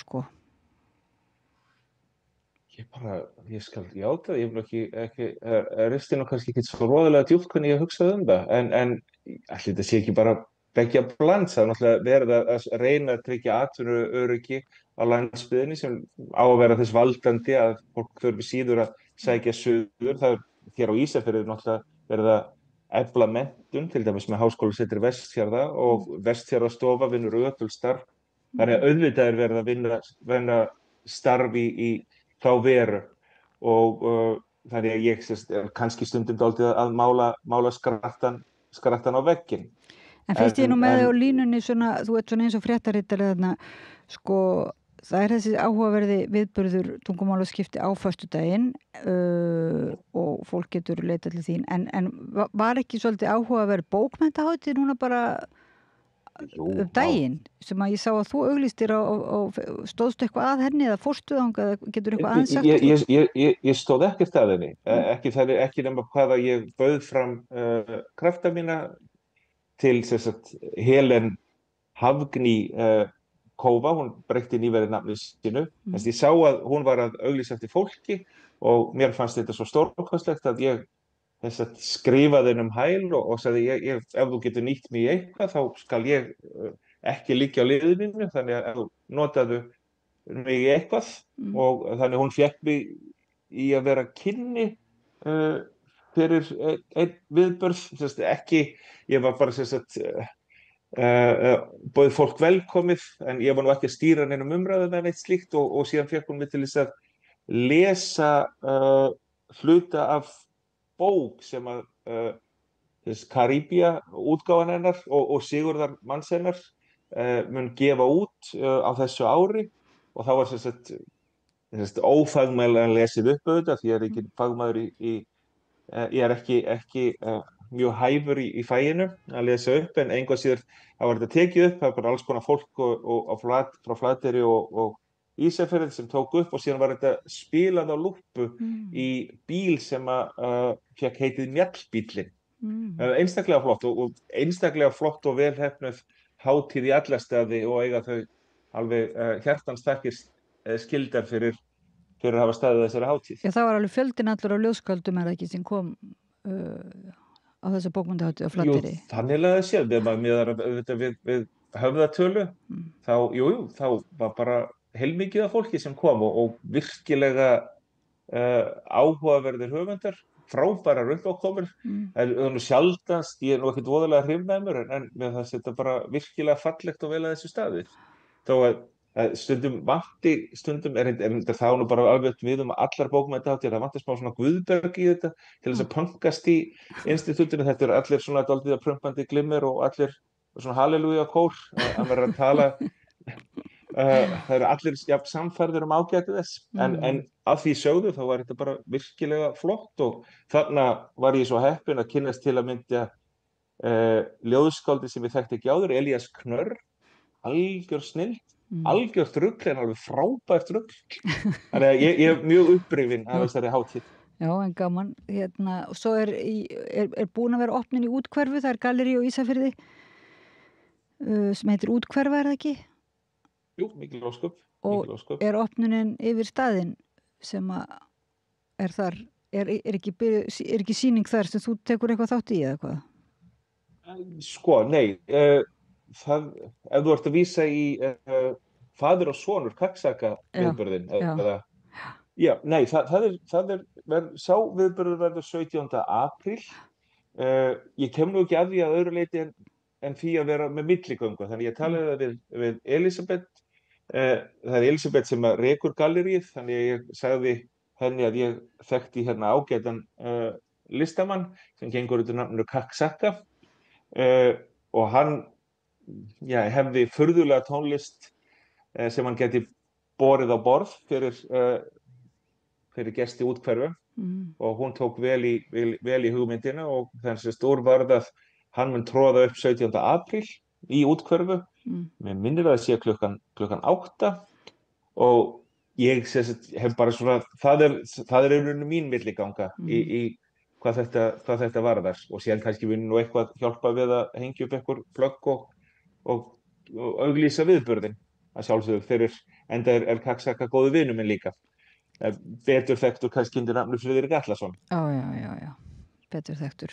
En hérna, já, ég heyrði tónlistin hún mjög áhugaverð, sko, flott. En viltu aðeins segja mér hvaða tungumál ætlar þú að taka þátt í þarna Tinder tandem uppákomunni á föstudaginn? Ætlar þú að biðja ætlar þú að óska eftir tungumáli?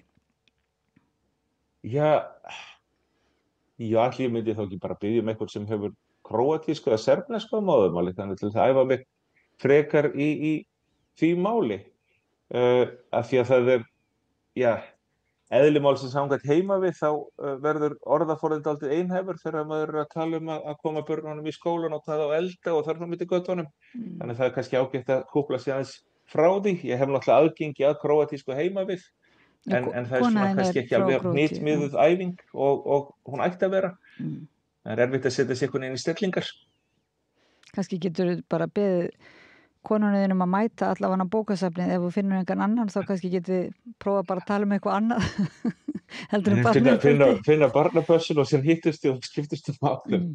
Ég er að breyta þessu mjög mikið svona rómantískan viðburð en ég þakkaði nú bara kærlega fyrir að segja okkur frá þess að ég hugst að sé svo alveg briljant hugmynd fyrir fleiri. Þetta gera náttúrulega algjörlega óstaðbundið ef að fleiri getur skipulagt svona að fara á kaffihús og skiptast á tungumálum. Það er mjög falleg hugmynd. Nákvæmlega. Og líka því að þetta er ekki flókið í framkvæmt. Í rauninni það þarf bara fólk að mæta og síðan að sjá hvort að passi saman. Það sem þau tungumál sem það hafa að bjóða og það tungumál sem þau vilja læra, hvort þau finni eitthvað. Og já, þetta ætti ekki að vera neitt stórkostlega flókið í framkvæmt. Og síðan mun þá vonandi hróður átaksins berast víðar og fólk mun koma að sem að vill endilega æfa sig í, einhverju tungumáli. Þá náttúrulega það er líklegast þannig að náttúrulega flestir komi til með að kunna einhverja íslensku og flestir vilji kannski æfa íslensku, en það skiptir, eins og ég hafði orðað á áðan, það skiptir það ekki höfumáli hvernig tungumálamixið verður. Það skiptir ekki máli hér í mínum huga. Og alveg sama, og svo ákveða menn bara á staðnum hvað þeir ætla að tala, er það ekki? Það kemur bara. Nákvæmlega, og hvernig fyrirkomulega við myndum ekkert vasast í því hvað þau ræða eða hvernig þau hvernig þau skipuleggja áframhaldið. Ég gæti miðlað af minni reynslu sem tungumálakennari og Nadia gæti það alveg örugglega líka, hafi fýsi fólks og hugur, en annars mun ég ekkert vasast í því. Þetta verður bara, í rauninni þetta eins konar stefnumóta hittingur þannig að það séð. Þannig að fólk finnur þar hvort það eigi saman. Og þetta hluti af þínu eiginlega lífsstarfi sem eða allavega stór hluti af þínu lífsstarfi sem felst í því að auka tungumálalega fjölbreytni í staðinn fyrir að bara, þessi einsleitni sem eins og þú útskýrir fyrir okkur að þessi einsleitni eiginlega býr til útilokar svo marga frá tjáningu á einhvern veginn því sem skiptir máli. Þannig að við bara fáum að fylgja spennt með því sem þú finnur upp á í framtíðinni. Alls konar þín aðferðafræði er tekin upp víða land núna, þannig að þetta eitt af því. Ólafur Guðsteinn Kristjánsson, eiginlega frumkvöðull í íslensku kennslu, má ég segja, og íslensku kennari við Háskóla Íslands, áhugamaður tungumálalega fjölbreytni og framgang íslenskunar og skipuleggjandi þessa viðburðar tungumálaskipti eða tandem language. Kæra þakki fyrir að... Ásafn Nötju, já. Og hennar bókasafninu. Já, Róbert. Já. Þannig ég segi gangi vel og góða skemmtun, verðum með í huga. Kæra þakkir. Og við fylgjumst með hvort að þið þróið einhvers konar Tinder forrit fyrir þetta og biðum að heilsa á Ísafjörð. Takk fyrir spjallið. Ég kem þeim kveðjum áleiðis og þakka kærlega fyrir að veita þessu eftirtekt. Takk fyrir. Og við höldum áfram að spjalla heiminn og allt saman við rauðaborðið eftir farið ekki langt. Við tökum smá fríminútur. Ég heiti Oddný Eir og bless. Með því að ganga í leigjendasamtökin styður þú baráttu leigjenda. Leigjendasamtökin eru fyrir öll þau sem vilja vinna að réttlæti og öryggi á húsnæðismarkaði. Leigjendasamtökin.is Gerist áskrifendur á Samstöðinni og taki þátt í að byggja upp öfluga og róttæka samfélagsumræðu.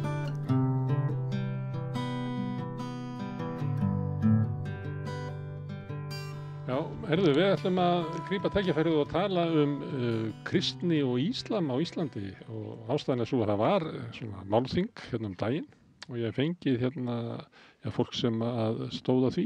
Hingað komin sér að Matthildur Bjarnadóttir sem er prestur í Vítanískirkju og Múhameð Emin Kísikæja sem er doktorsnemi í félagsfræði við Háskólann á Íslandi, er Dani með kurdíska rætur og múslimi. Ég gleymdi að spyrja þig áður og Sigurvin Lárus Jónsson sem er líka prestur í Vítanískirkju. Verið öll velkomin. Takk fyrir að bjóða okkur. Ég veit ekki, maður getur ætlað að þetta væri svona ljúft umræðefni en það er eitthvað svona skjálfti í kringum þetta.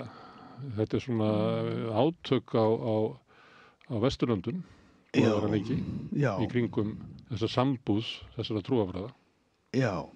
Tilefni að því að við héldum þessa ráðstefnu sem að fjallar Íslam og kristni á Íslandi og var með yfirskriftina sambúð, samskipti og sameiginleg framtíð er svo að ég kynntist þegar ég var í Danmörku í námi manni sem heitir Stín Skóskó og hann er fyrrverandi prestur, var tæp 30 ár prestur á svæði í Árósum sem að er í Brabrand og heitir Gellerup og Múhameð getur kannski sagt á eftir og ykkur aðeins meira frá því hverfi en það er skemmst frá því að segja að það hverfi hefur verið milli tannana á Dönum árabil og Lars Løkke sagði sem frægt var í sjónvarpi notaði ósmekklegt lýsingarorð, kallaði þetta gettó og þar hefur jafnframt verið moska sem að hefur staðið mikill styrum í dönsku stjórnmálum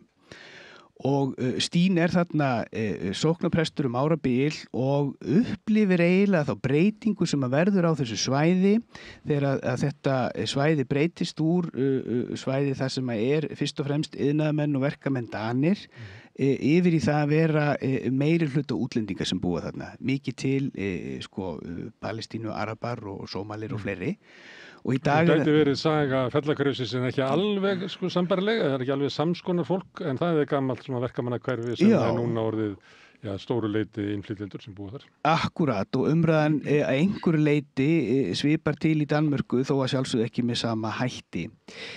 Og í dag búa sem sagt 80% þeirra sem búa þarna í Gellerupparken eru sem sagt ekki danir.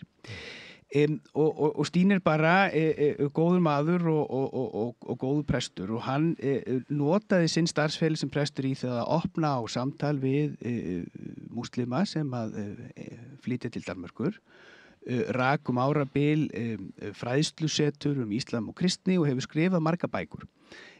Síðan eins og góða menn að þá fékk hann bara stöðuhækkun og varð biskup og lauk svo sínum starfsferli í doktorsnámi í Árósum og skrifaði þá guðfræði, þar að segja nánar tiltekið dómstagshugmyndir í íslam og kristni.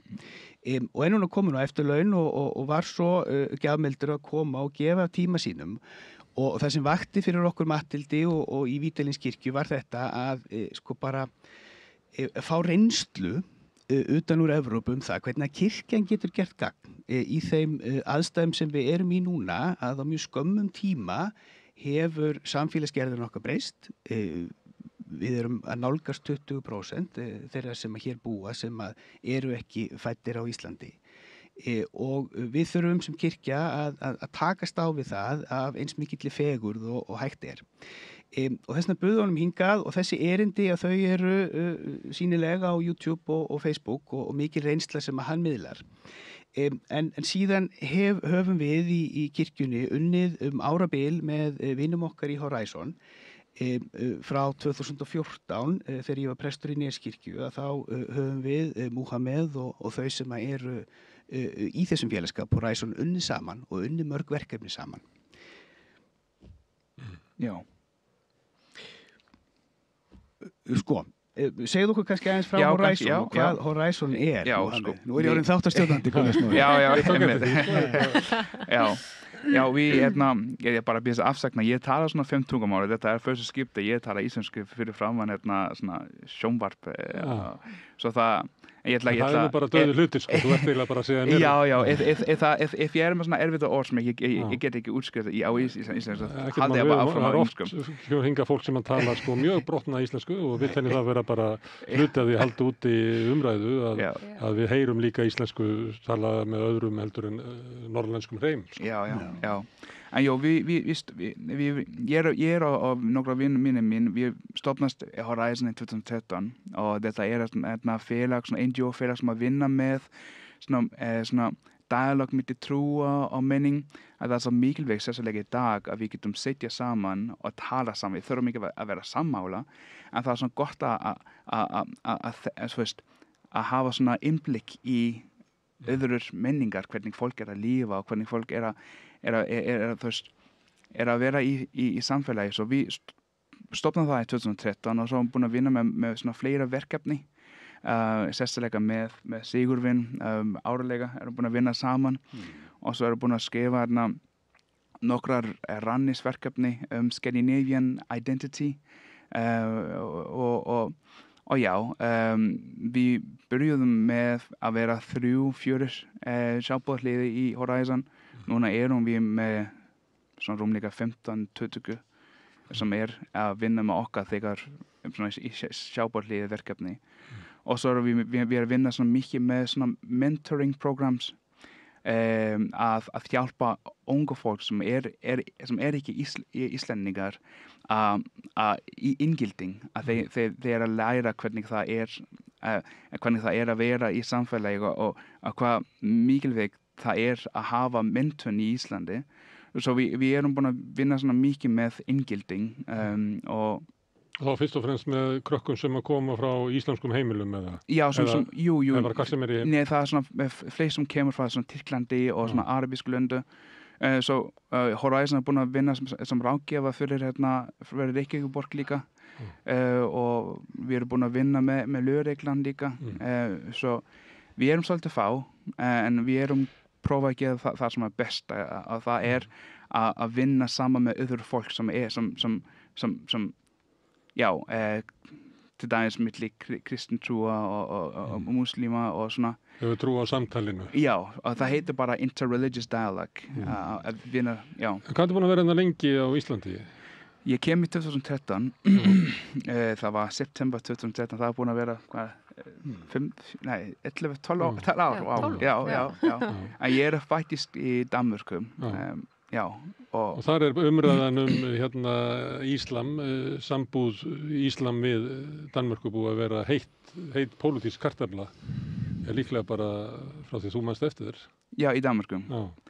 Já, en ég svolítið vanir. Ég fá svona vikulega fá ég svona skilabóð frá fólk sem að til dæmis ég fikk svona, en það ekki bara, það líka, það hatursóræði bara í öll skandinavísku lönd. Það líka í Íslandi líka, ég fikk svona eina skilabóð frá einhverjum sem sagði að hann vil reynsa mig. Bara reynsa mig, bara reynsa og þetta bara, það kemur svona skilabóð svona mjög oft og ég var að segja þetta skilabóðin til vinurinn minn og hún sagði þetta, af hverju það ekki ringa lögreglan? Og ég sagði, af hverju skal ég gera það? Þetta bara eitthvað sem svo það og ég sagði líka að við vorum í bylgjan, ég sagði að ég trúi ekki hatur. Ég held að hatur þegar menn þekkir ekki fólk, þú ræð í það sem þú þekkir ekki. Þú trúir ekki að ill skuli með illu útreka? Nei, ég held að það eitthvað sem þú það kemur kannski eitthvað sem búin að upplifa, eitthvað sem já, eða fearing the unknown, to be more clear. Já, og óttast við óþekkta og þar af leiðandi besta leiðin samtalið til að eyða því að fordómar nærast í myrkrinu. Já. Og málið að við Íslendingar, ég held nefnilega, ég hef svo miklu að trúa á okkur. Við höfum sýnt á og sannað að við erum nefnilega góð í því að takast á hluti, ræða þá og finna einhverja niðurstöðu. Og ef við skoðum bara sögun okkar, bara kvennafrídagurinn, 74, að hvað við höfum náð ofboðslegum árangri í þessum átökum sem fylgja því að fara inn í leyfa feminismanum að blómstra. Og ef við tökum fyrir bara réttindabaráttu samkynhneigða, hvernig við höfum sem þjóðfélag í alvörni rætt saman, tekist á líka. Við höfum ekki verið hrætt við að takast á og við höfum gert það opinberlega og við höfum verið hugrökk. Mér finnst við vera hugrökk þjóð í að takast á því svona. Það var að segja að nú sé komið að því að við séum hugrökk varðandi stöðu innflytjenda á Íslandi. Það nákvæmlega það sem ég að segja og í gær var transdagur, sýnileikadagur trans og það eitthvað sem við erum svolítið komin inn í, bara heyrðu, hér fólk sem hefur verið á jaðrinum og líður ekki vel, við getum ekki bara látið að vera þannig. En það sem ég upplifi í þessu sem við erum að tala um núna, fjölmenning og samskipt og sérstaklega gagnvart múslimum, ég upplifi svona þögn og ofboðslega lítinn vilja til þess að tala, ofboðslega lítinn vilja til þess að finna út úr þessu og lítinn vilja til að fara inn í þetta sem við kunnum svo vel, að tala saman, takast á, finna út úr hlutunum og ég svo hrædd við það hvað gerist ef við gerum það ekki. Af því að við erum að tala, þau eru prestar. Jú. Og kirkjan var ekki dugleg á kvennafrídaginn og kirkjan var ekki dugleg í upphafi frelsisbaráttu samkynhneigðra. Það voru ofboðsleg átök innan kirkjunar í sambandi við hjónabandssamkynhneigðra. Þau voru bara að rifna bara. Já, og það var vegna þess að fólk var að takast á. Það var svo sannarlega verið að ræða þessa hluti og þannig að og þjóðin var ekkert endalega vitna því samtali en það voru mikil átök, fólk var mjög heiðarlegt og framfættist svo niðurstaða að auðvitað stendur kirkjan með samkynhneigðum og auðvitað blessar kirkjan og gefur saman samkynhneigt fólk. Það eru upplifun sem að margir hafa innan kirkjunar að þessi átök sem hafi verið hafi hvað ég var að segja, endað á blessunaríkan hátt. Þess að ég sé alltaf að það er svo biblíumála. Við kunum vel að meta það, alltaf bara áfram. En hins vegar vitum við að margir sem að tóku þátt í baráttunni fyrir samkynhneigða að þar eru bara djúp sár út af vonbrigðum með kirkjuna og þá anduð sem að fólk upplifði það. Það kostar að takast á.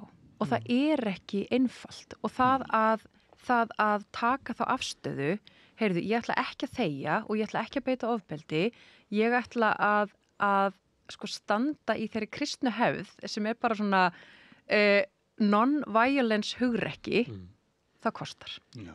En það er þess virði og sko þegar maður er, og nú tala ég náttúrulega bara, ég er bara prestur og kristin manneskja, ég vil meina að þrátt fyrir áhættuna þá sé það þess virði að vera tilbúin að taka slaginn, vera tilbúin að fara inn í átökin og þá meina ég sko laus við allt ofbeldi. Ég hef enga trú á hatri, ég hef enga trú á ofbeldi. Ekki auga fyrir auga og tann fyrir tann. Nei, og sigra þú illt með góðu. Það er það sem að kristnin kennir okkur og það er það sem við erum að gera. Já.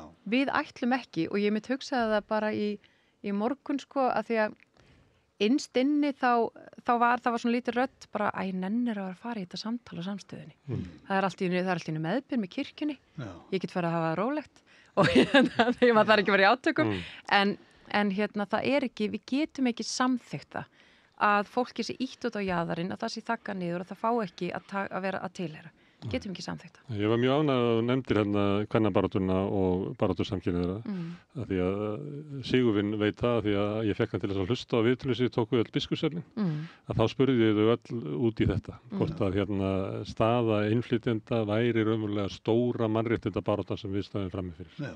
Af því að mann fannst sumir vilja vísa í söguna sem hefðu að gera, af því að mann finnst þetta svo hrópandi og það er svo margir í íslensku samfélagi sem upplifa sig ekki velkomin, ekki jafngilda öðru fólki og sem er hrópandi að er allavega eins og ég upplifi Kristína að það verður við höfum enga aðra stöðu sem kristi fólk heldur að standa með þeim sem eru útrópaðir.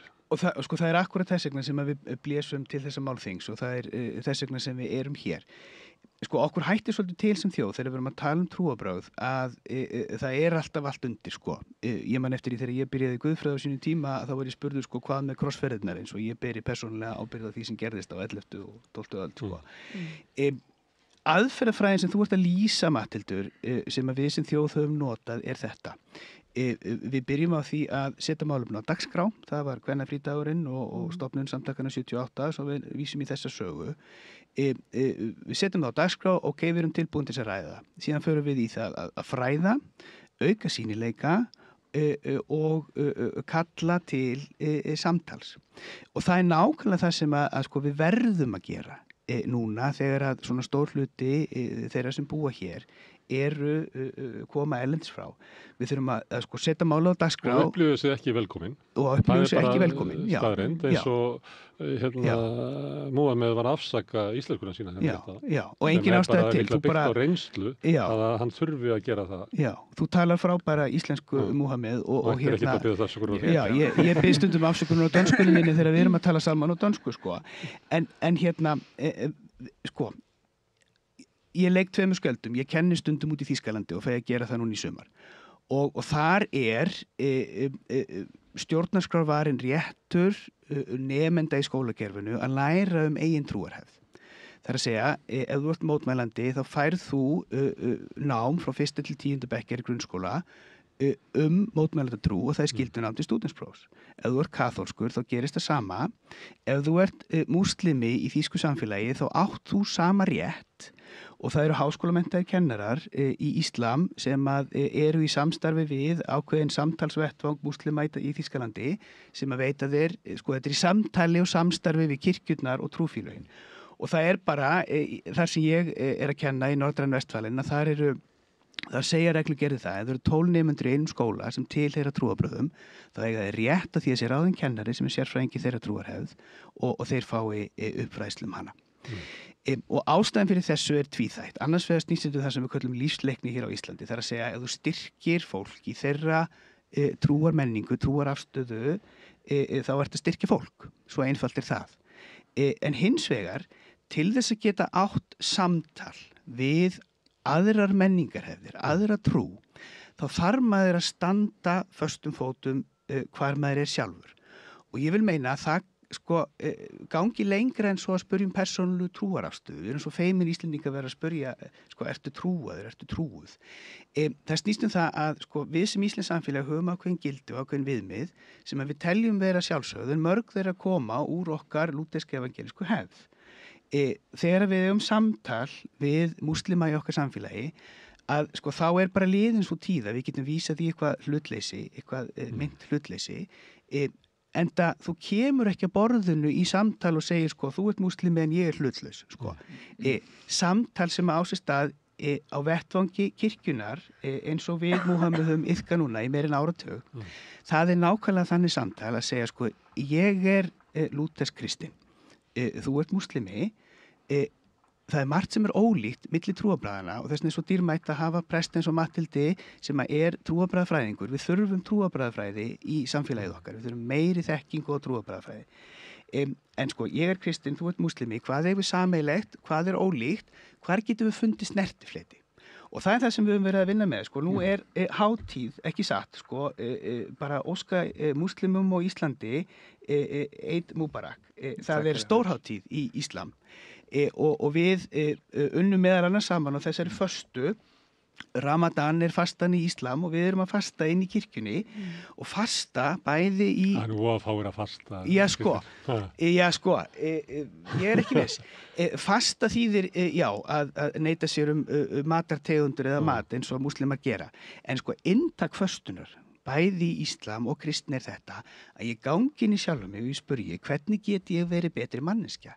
Hvernig get ég verið betri kristin manneskja? Hvernig getur þú verið betri múslimi? Og Félag Horizon bauð okkur nokkrum Íslendingum í iftarmáltíð sem að er þegar við brjótum föstu. Segð okkur aðeins frá þessu. Já, þetta er við vorum með veitinga sem heitir Dialogue Ramadan-dina. Þetta er annar ár sem við gerum það. Og við vorum bjóða Sigurvin til að halda tölu og þetta er að kennast við og borða saman, sitja saman, borða saman og sem Sigurvin var að segja við skulum vinna í þessa mál sem manneskja og ekki bara, við getum ekki vera 100% sammála en við erum bara allir mannskja, það er alltaf mannskja fyrst og við erum alltaf svona leggja fókus í það þegar við erum með veitingar eða svona eitthvað verkefni með kirkjan eða með andra trúar að það er alltaf mannskjan fyrst og samtal er bara svo mikilvægt í dialog að við getum sitja saman að tala saman og bæði ég og Sigrún við trúum í sama Guð. Við trúum í Jesus og Moses og Solomon. Þetta er sama hvað heitir það syndabúð sem við trúum í og við þurfum ekki að vera sammála í allt en ég held að það er svo fallegt að ég geta læra kristna trú og hann geta læra okkar trú og við getum setja saman og borða sama mat. Svo var Neskirkja líka með verkefni sem heitir Play Together and Pray Together. Svo við vorum unga fólk með íslamsk bakgrunn sem var bjóðast til kirkjunni og við vorum að leika saman og við vorum með brennamót líka í 2016. Þetta var svona keppni, brennamótkeppni milli og við erum sem marga svona mikið fjölmenning á sama stað sem var að hafa svona skemmtilega tíma saman og ég vil segja líka það er svona mikið misskilning trúa í dag ekki bara íslamstrúa, líka kristentrúa og það er svolítið tabú þegar við erum til dæmis gera eitthvað veiting að bjóða fólk að koma og þegar við erum að segja þetta er interreligious dialogue það er fáir sem vil taka þátt trúa er ekki svona trend í dag það er svona svolítið tabú. Það er nú verið að tala að það sé kannski að breytast. Vonandi. Það sé auðveldur að tala trú í dag heldur en var kannski bara fyrir 10 árum eða í upphafi aldarinnar. Við þekkjum það og þegar vantrú var með mestu lætina það var svona önnur stemming það var verið að En Móni, að því að þú ert frá Danmörku og maður langar með að spyrja samanburðin á því að vera múslimi í Danmörku og hér. Er eitthvað munur eða? Í hvað tengsl? Í tengsl bara... Ég hef ekki upplifað það, þú hefur upplifað það. Já, sko það alltaf, já það alltaf svona, já ég vil ekki hvernig ég geti svarað þetta á íslensku, kannski það gott að svara á englsku. Eða dönsku. Eða dönsku. Við genum gera það líka. Ég vil frekar kjósa ensku. Já, þú getur bara halda áfram að tala íslensku. I would say that the hate that I've approached, both personal hate but also hate that goes in the public, is often like I said before, is often due to lack of knowledge. So those that are promoting hate, it's either politically influenced, or those that are influenced are people who just don't know or have never interacted with people of other ethnic background. So I've also gotten personal threats, and they all get resolved after 1 hour of conversation. I've had people threatening me personally, even here in Iceland. Once I sat in a fuel station in Breiðholt. I was working on my project. There was a guy who came to me and said that, "Are you a Muslim? Do you know that if you walk on the streets in Reykjavik, there's a chance for you to get killed?" And I was like, "Okay, can you please describe what you are actually trying to say?" And so on. And he was like, "Yeah, we don't welcome your kind here," and so on and so on. We had 3 hours of conversation, and it ended up with lots of hugs. And so he was a very harsh and cold person in front of me, but I knew there was something behind, and there's always something behind. Always something behind. It is a misunderstanding very often, whether you have been socialized through this misunderstanding in your family, or you have experienced an uncertain situation that make you generalize, which we call in sociology, we call the fallacy. So we ended up hugging, and he said, whatever happens to you, you can just contact me, and so on. So I've never seen, unless it's political discrimination is something different. It's people who are using these aspects to gain power politically. They are very hard to change. But people who are influenced by these movements, these hate movements, it takes just one conversation and they open up. The best people, really, the kindest people that I've met, have been people who used to have some hate. But it just basically just out of fear. Þú hefur mikla trú á svona hinu einkanlega að þegar þú hittir manneskjuna þá eru við öll manneskjur. En það svona kerfisbundið andúð gagnvart útlendingum og sérstaklega körlum frá Mið-Austurlöndum. Ég býst við að við varum ég man eftir því einhvern veginn þegar ég var í París þá var ég að horfa á mann frá Mið-Austurlöndum sem var svona með íþróttatösku við hliðina á sér og ég sá áhrifin sem það hafði á alla í lestinni. Þarna væri maður með íþróttatösku. En af því að hann var frá Mið-Austurlöndum að þá geta verið með sprengju í töskunni og ég hugsaði rosalega er þessi andúð sterk af því að kannski var ég mislesa en mér fannst ég geta lesið það í bara líkamshreyfingu allra og hvar fólk settist og ég býst við að það sem að þú kemur bara inn í bakari að þá verður þú var annars konar viðtökur heldur en ef ég mæti, en kannski ekki ég að því ég svona notorious, en allavega ef Sigurður mætir. Nei, þetta eitthvað, ég hef búin að upplifa það líka, þegar ég taka strætó með svona stóra taska og ég alltaf með tölvunum mínar í töskunum og kannski svona cable sem that is sticking out of the bag, en þetta bara lustnast þegar ég tala íslensku. Já, góðan daginn, má ég sitja hér, bara einn góðan dag og þeir bara lustna fólk. Svo, sem sagt, það taka ekki lengur tíma til að lustna þessi mál. Það bara gegn samtals. En byrju, þá get ég spurt, ef að það málið, að við þurfum bara ekki samtal í samfélaginu, af hverju höfum við það ekki þá meira? Því það augljóst að vandinn til staðar, eldurinn þarna.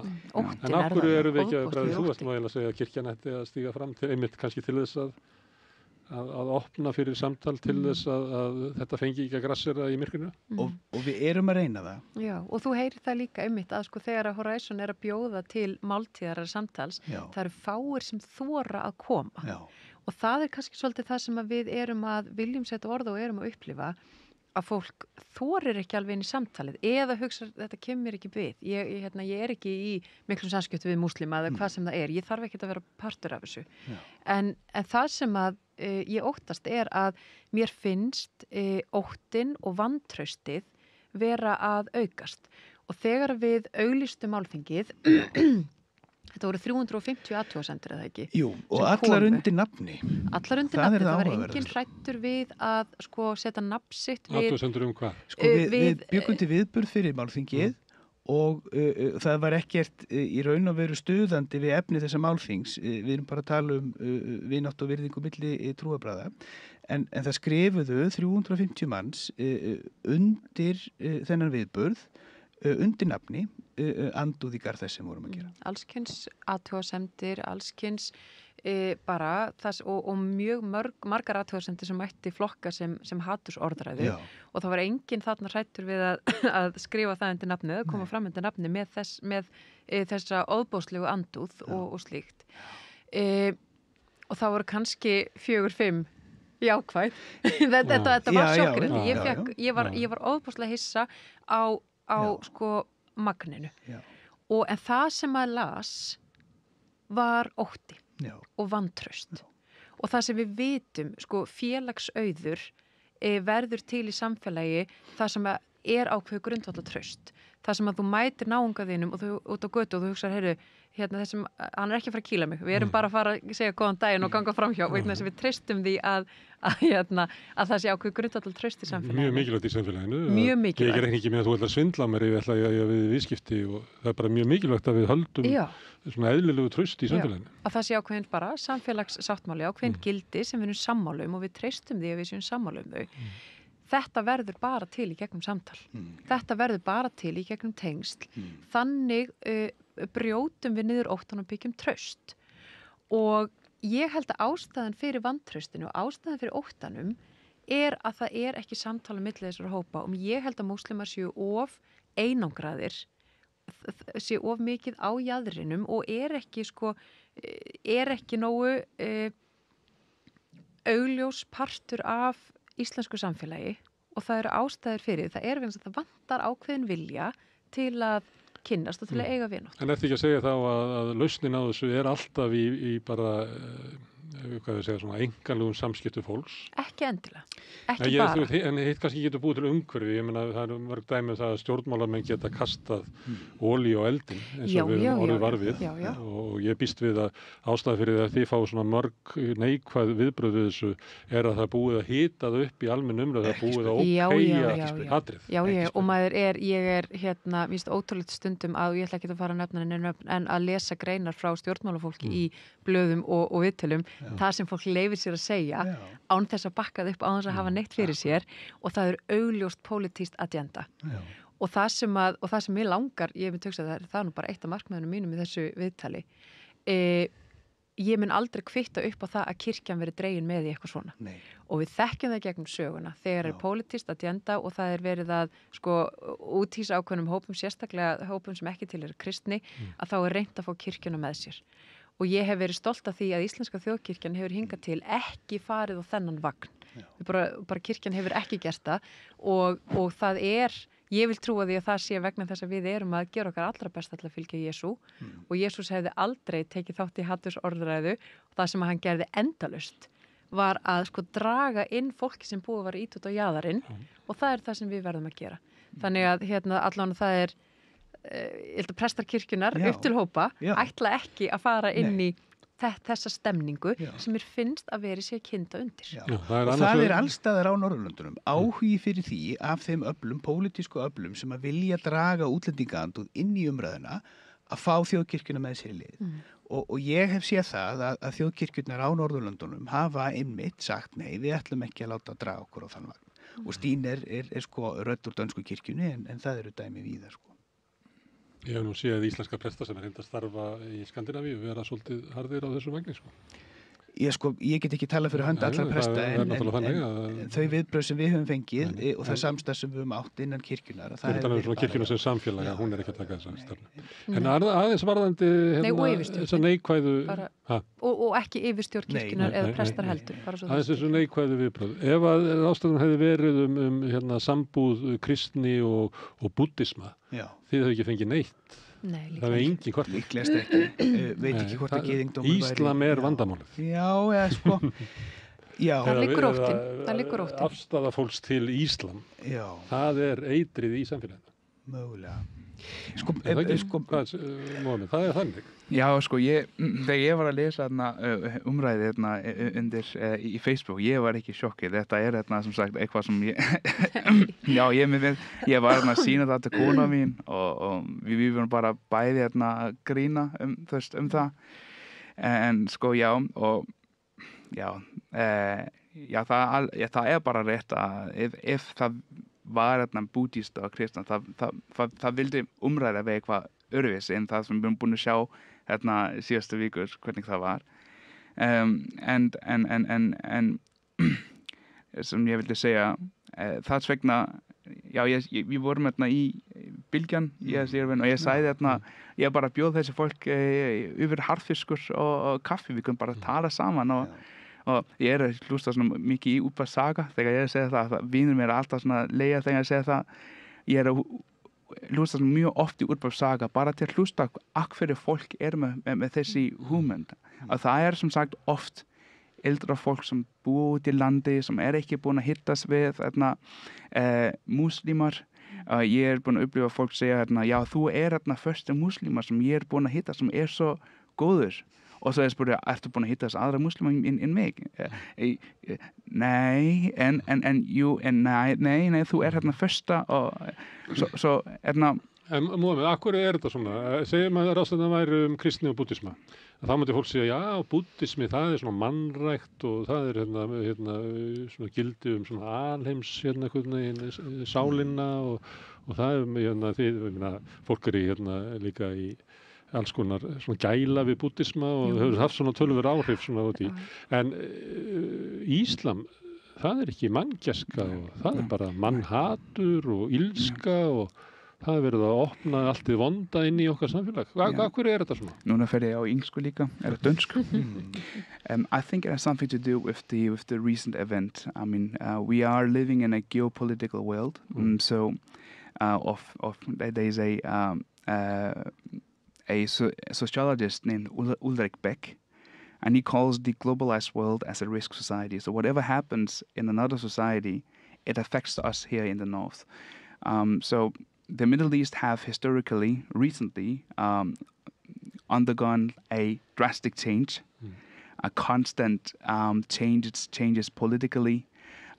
Turkey went from Ottoman society to a secularist society and now changing to a authoritarian society.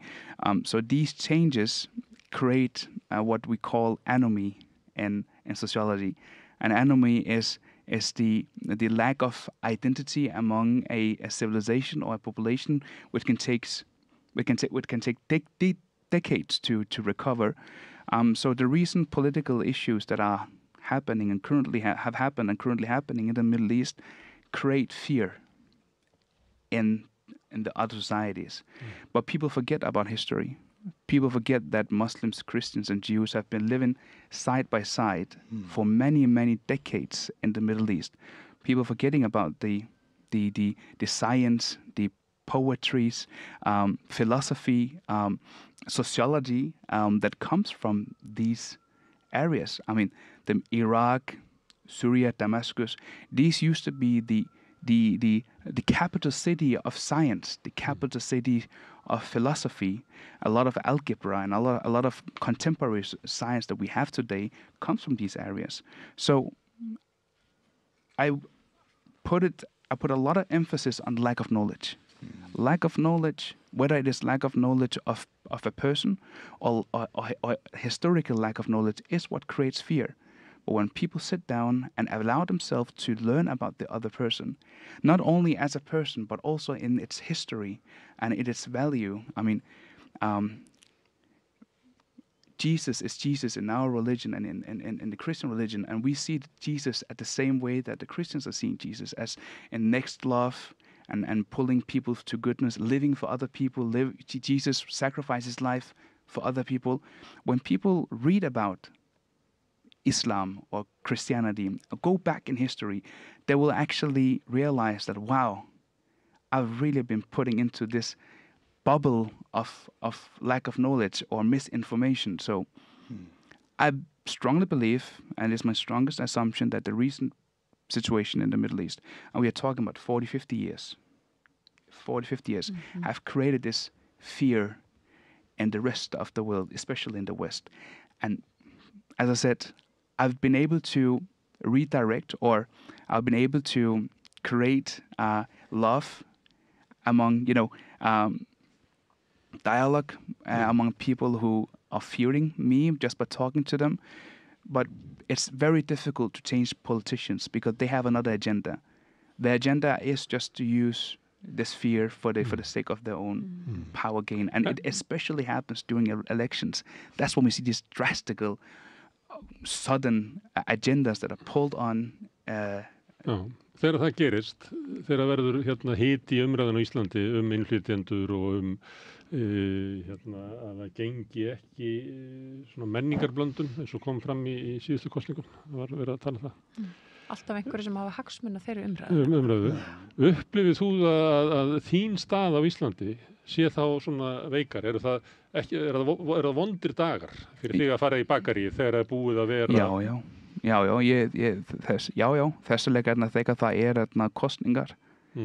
Ég fíla það þegar ég fara í bakari eða úti á fólk, að ég, til dæmis síðasta Ramadan, það var ég með svona markmið að smiling at every single person that I saw on the street. Að það var nokkra sem var bara, ég var svona góðan daginn, að það var og sína er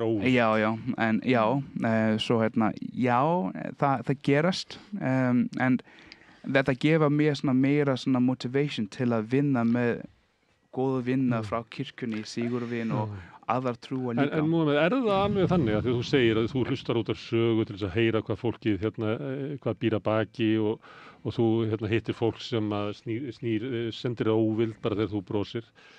Þú lætur svolítið eins og að þú læri bara þessu, en þetta hefur áhrif.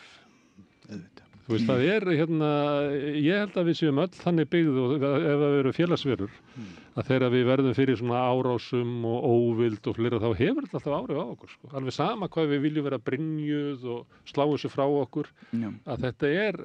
Já, og þess vegna verðum við sem samfélag að horfast í augu við hvað við gerum og hvernig við tölum og taka ábyrgð á því.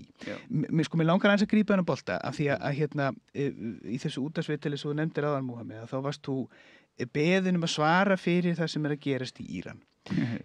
Og nú ert þú ekki persi og það er munur á milli þess íslam sem þú tilheyrir og sunni, síja, allt það, Ég er sem Íslendingur, sem þjóðkirkjuprestur, sjaldnast stundum, en sjaldnast látin bera ábyrgð á því sem að gert er í nafni kristninnar allan heim. Þriðjungur mannkyns er kristinn. Kristindómurinn er notaður í þágu þjóðernispopulisma. Kristindómurinn er notaður í þágu andúðar, haturs og ofbeldi í garð hinsegin fólks. Kristindómurinn er notaður til að réttlæta innrásir, þjóðarmorð og svo framvegis. Ég er ekki látin bera ábyrgð á því, af því að fólk á Íslandi þekkir mig og það bara veit það að ég sé þjóðkirkju kristinn. Þú færð að tala og fólk hlusta. Ég fæ að tala og fólk fær að hlusta. Fjórðungur mannkyns eru múslimar og það er eins með kristni og íslam að það er ansi margt gert í þágu pólitíkur, andúðar, haturs í heiminum. Þjóðverjar fara þá leið og þess vegna nefndi ég þessa kennslu mína hér áðan að þjóðverjar fara þá leið að leggja áherslu á textalæsi í grunnskólum. Það er að segja, ef þú ert mótmælandi kristinn, þá færð þú annars vegar trúarbragðafræðslu sem á að auka getu þína til að lesa fjölmenninguna í samfélaginu, en hins vegar ef þú færð upp fræðslu þína hefð, þá er það þá texta og þann grundvöll sem að þú byggir á, og hann er ólíkur milli mótmælenda og kaþólika, þar að segja hvaða textar er í forgrunni og aldeilis í íslam.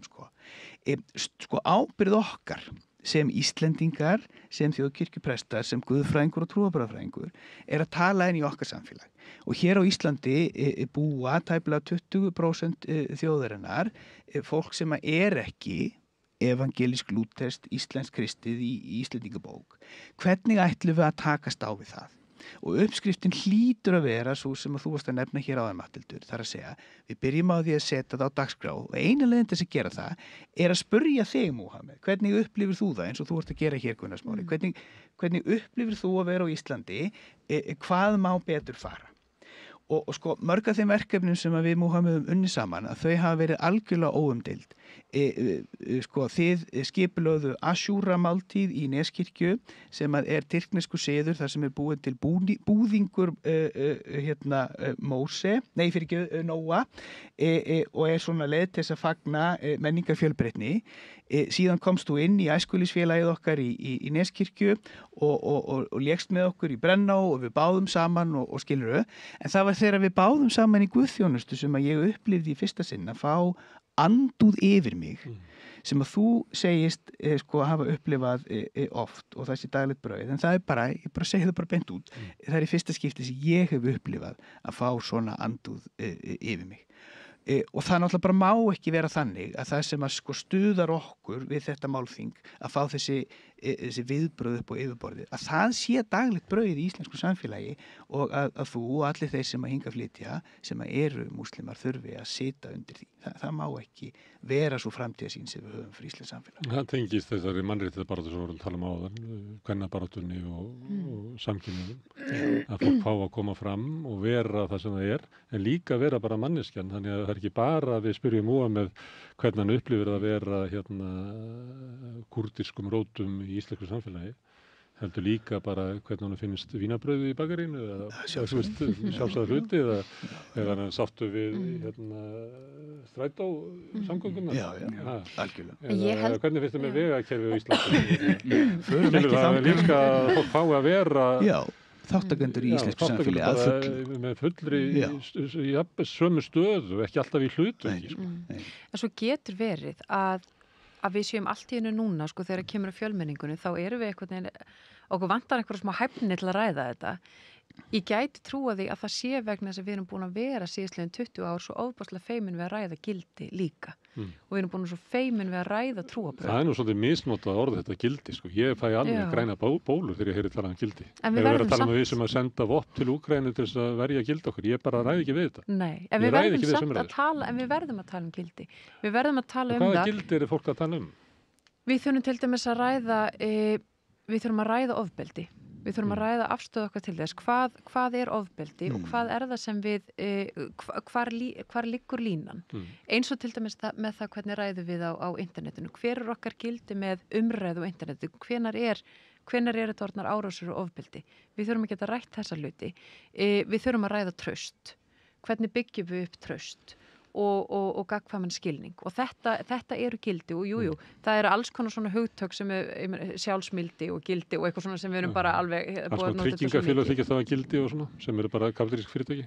Já, þau mættu hafa gildi og svolítið skýrari gildi. Ég held nefnilega að það fyrir allir að ræða betur gildi, ekki síst tryggingafélög. Þau sem hafa mest háttu gildi eru við fólk sem ekki að flagga neinu sérstökum gildum. Nei, það getur verið og það væri tísku fyrir einhverju síðan að allir átt að velja sér einhver svona hafa og slóganinu sín einhver gildi.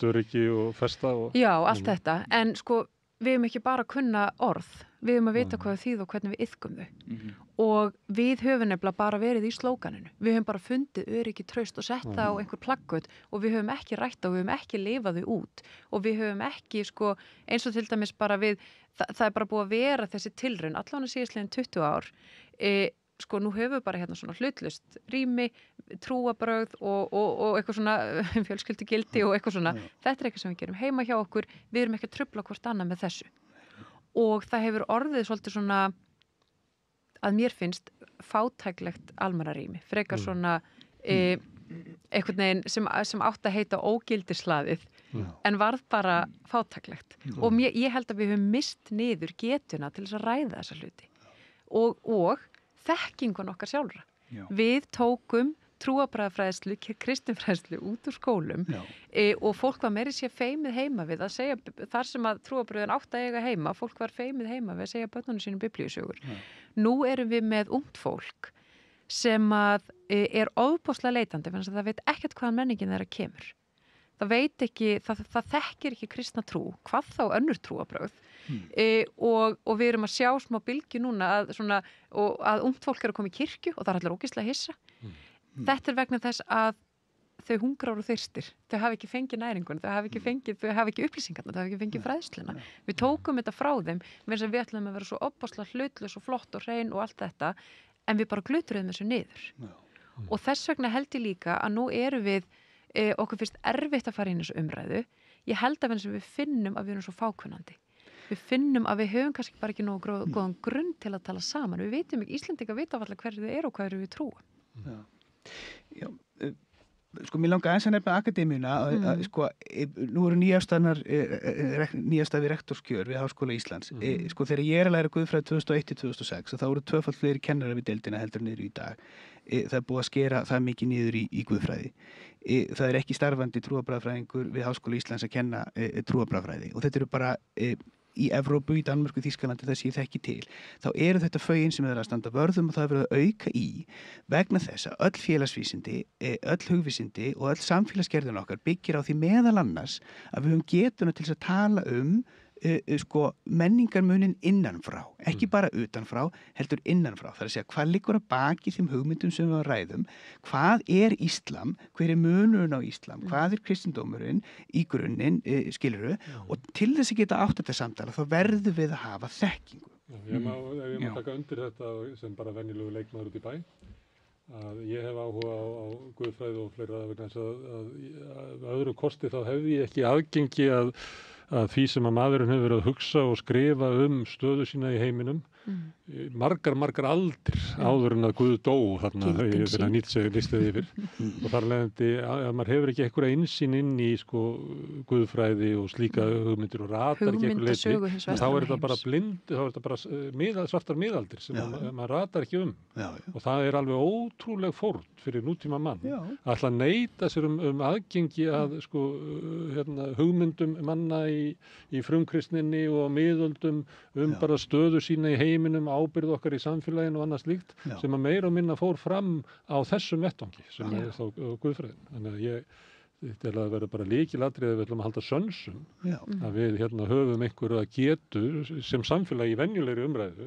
okkar að millum hvernig samfélagi okkar er að þróast, einhverja sýn inn í sko heim guðfræðinar.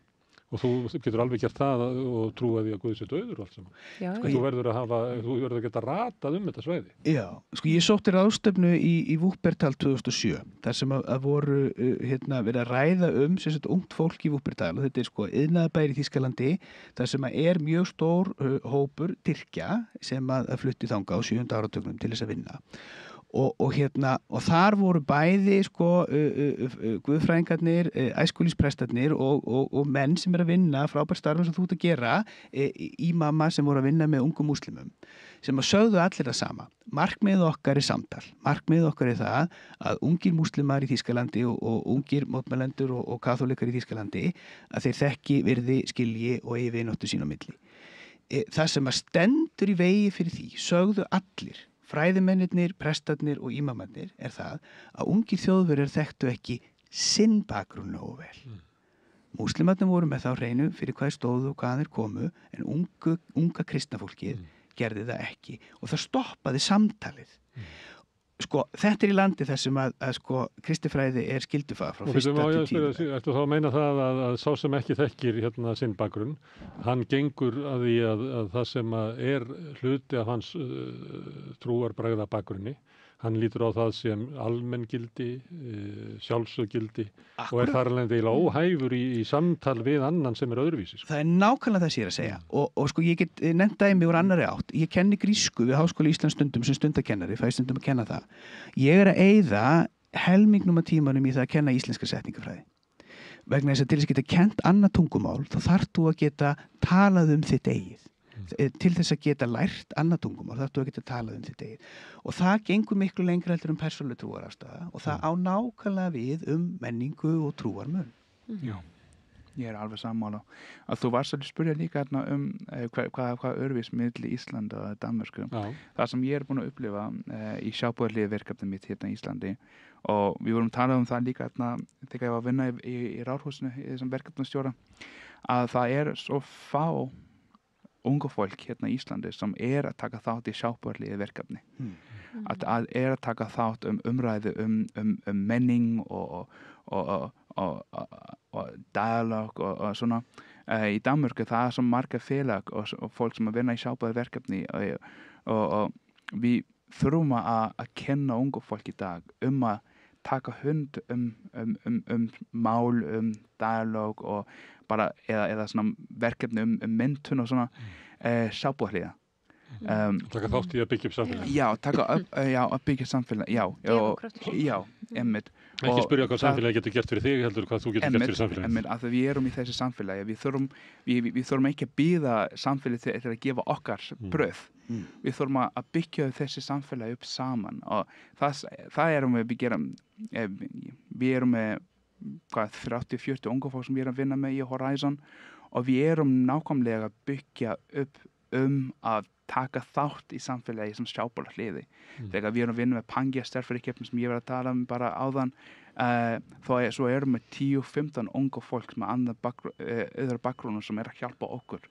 Og bæði við í Horizon og kirkjunni búin að vinna svo vel saman með unga fólk í kirkjunni og unga fólk í Horizon vinna saman í svona keppni og eitthvað annað verkefni sem við búin að vinna yfir og það að breyta svo mikið að unga fólk sem ég að búin að bjóða í sjálfboðaliða verkefni í 2017, 18, 19 akkurat núna í dag að vinna með sjálfboðaliða verkefni.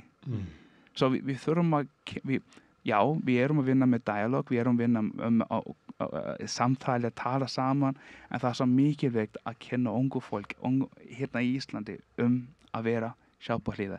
Ekki biðja fyrir samfélagi til að gefa, við þurfum að byggja upp íslenska samfélagi saman. Þetta held ég að ungt íslenskt fólk þurfa að halda að upplifa að það hafi hlutverk og tilgang. Og að fólk stækki með því að þjóna öðrum. Líklega. En eitt í því að þegar maður hlustar á okkur og maður heyrir það víða að það svona trú á því að fordómar byggist á vankunáttu og við þurfum að setja ljós inn í myrkrið. En það eru mikla breytingar í heiminum og stundum finnst manni að við séum að gangi gegnum einhverja stórkostlega breytingar og stundum veltum með fyrir sér að það sé hópur af fólki sem segir svona já, ég meina þið eru bara að tala fyrir svona almennum humanisma og við höfum að bera virðingu hvort fyrir öðru og allir eigi að vera þessi raunverulega jafnir og við höfum að lyfta upp þeim sem eru veikir og styðja þá og allt svoleiðis. Basically kristni sem þú varst að Já. Og svona kannski stjórnmálarfur eftir því sára einhver leiti þegar það var látið eins og allavega að samfélagin væri að stefna því að aukin jöfnur myndi vera blessun fyrir alla en mér finnst bara fleiri og fleiri segja í dag já, ég veit þetta allt saman en mér langar bara ekki í það. Ég vil búa í heimi þar sem hinn sterki fær að nota afsitt. Því að til hvers ætti ég að vera með mín forréttindi og mitt afl sem ég hef hérna án þess að fá að nota það. Það ég geti sagt bara eins og Trump, Guð gaf mér þetta afl og ég ætla að nota það. Annars væri ég að ekki að virða það sem að Guð gaf mér og ég ætla að kúga grænlendinga og taka það af þeim og ég ætla að henda út transfólki og ég vil ekki sjá þessa útlendinga og það sem hefur verið að eyðileggja samfélagið eins og ég veit nú í Musk bara of mikil samhygð. Við höfum bara staðið þeirri trú að við ættum að byggja upp samfélagið á samhygð. Það hefur gert við okkur veik. Og þetta eru bara sjónarmið sem eru bara blákalt. Öflin sem eru að reka áfram óttan og ófriðin í heiminum. Og það mér finnst við erum nefnilega, við erum búin að lifa óbúslega langa svona þokkalega friðartíma. Og allt í henni séum við blikur á lofti. Allt í henni séum við bara, það bara ófriður í Evrópu. Okkur við tekist á seinni heimsstyrjöldinni að halda svona, þú veist, þokkalegum frið. En þessu öfl eru nefnilega að þeim að vaksa fiskur hrygg. Bara við þurfum ekkert að hugsa heildina. Við bara, ég má bara safna milljörðum ef ég geta og ég þarf ekki að hugsa það aðri svelta. Og ég má vegna þess að ég get. Og sama tíma eykst ófriður. Og öryggisleysi. Og líka í þessu okkar menning Bara horfðu á söguna síðustu bara áratugir, hún bara yfirburða menning með við ykkar menningu. Já.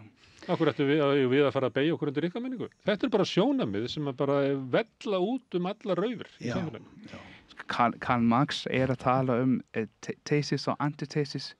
Þegar við erum að vinna í þessi agenda, við þurfum ekki að stoppa. Já, það er alltaf eitthvað pólitískt í gangi, en þetta bara, þetta hvernig mannskjan Það thesis og antithesis. Svo já, það mikið pólitík í gangi, það var pólitík í gangi áðan að það vil vera svona í framtíðan líka. Við getum ekki breyta þetta samfélag 100%. En við þurfum að gera hvað sem við núna. Að það í Íslandi. Við þurfum að vinna og það skiptir ekki máli hvernig það geopólitík. Í bylgjan það var spyrja mig spurning, en hvernig staðan í Íran? Ég ekki í Íran. Eða hvernig það var ekki sem spurning, en það spurning getur verið líka, en hvað með Trump? Já, það mikið geopólitík í gangi, en þetta samfélag að byggjast upp í, sem Karl Marx að segja, thesis og antithesis. Og við getum kannski verið thesis, við getum kannski verið antithesis, skipta ekki máli bara, við þurfum bara að halda áfram. Og við erum ofta að tala svona negativ, svona nákvæð, en ég að upplifa meira svona, hvað það, positiv jákvæð? Jákvæð. Ég ekki leggja til uppgjöf, ég bara að benda á að það fólk sem að segir já, ég heyri alveg hvað að segja, þið viljið ekki jöfnuð og það, en bara veistu það, ég vill ekki, segja. Já, og sko sagan undir, sko það getur vel verið eins og bendir á Matthildur að við höfum upplifað friðarskeið hér í Vestur-Evrópu, en sko undanfarnir áratugir hafa ekki verið friðarskeið. Sko, ekki annars staðar. Ekki annars staðar, ekki í Austur-Evrópu. Falskur friður. Já, eða þú veist, ég meina, það Vestur-Evrópa sem hefur verið í þeim forréttindum að geta staðið saman eftir stofnun Evrópusambandsins að vera í friði. En sko þetta með samkenndina þetta líkilatri og takk fyrir að nefna þetta. Sko Hannah Arendt, þessi magnaði hugsuðu sem bara varaði okkur við og kortlaði hvernig að sko authoritarianism virkar, það að samkenndin mælikvarðin á það hvar við erum stödd. Og við höfum rödd núna sem bara segir samkennd bara bull og þær hafa verið til áður, það bara þannig. En það sem verra kannski það, og það aðri sem meira vita því en ég, að sko PISA-kannanir okkar að sýna það að samkennd meðal barna á Íslandi að hún sko fer minnkandi. Og þar verðum við sem kirkja, sem samfélag, sem uppalendur, sem fólk sem býr á Íslandi að standa saman til þess að hjálpa börnunum okkar að upplifa samkennd. Og leiðin til þess í gegnum nákvæmlega það sem þú ert að boða, Múhameð. Það það að við horfum á mennskuna. Og þegar ég að kalla eftir því að við sem samfélag horfumst í augu við það, við þurfum meiri þekkingu á sviði trúarbragðafræði inn í samfélagið okkar. Þá það til þess að kortleggja, sko, Íslendingar hafa oft á hugmynd að trúarbröðin séu bara allt sama tóbakið. Það ekki þannig. Hugmyndaheimur hinna ólíku trúarbragða ofboðslega ólíkur. Það á líka við kristni og íslam. Og hugmyndaheimur bara innan kristindómsins mjög ólíkur. Það þarf bara mikla þekkingu til að kortleggja það. En fólk allstaðar eins og hagi sér allstaðar eins. Við þurfum að þekkja hugmyndaheimin og hvaðan hann kemur og geta kortlagt hann og talað hann. En við Múhameð, við eigum fjölskyldu sem okkur þykir vænt okkur langar að verða betri manneskjur, við eigum það sameiginlegt. Mér langar að vera betri manneskja og ég kalla það að vera betri kristin manneskja af því að það svo trú sem ég á. Og það þýðir það að ég á að mæta öðrum að meiri kærleika, ég á að opna hjarta mitt og við eigum það sem sameiginlegt markmið. Fasta verkfæri til þess, skilurðu. Mennskan það sem sameinar okkur. Þannig að við þurfum bæði, við þurfum annars vegar að skilja og fræðast og tala saman og auka sýnileika eins og við höfum gert með öll önnur málefni sem við höfum þorað að takast á við sem samfélag. En í kjarnan erum við manneskjur. Já. Og ég held nefnilega að sko ástæðan fyrir því að þú veist að tala bara, við erum bara svo farsælt samfélag.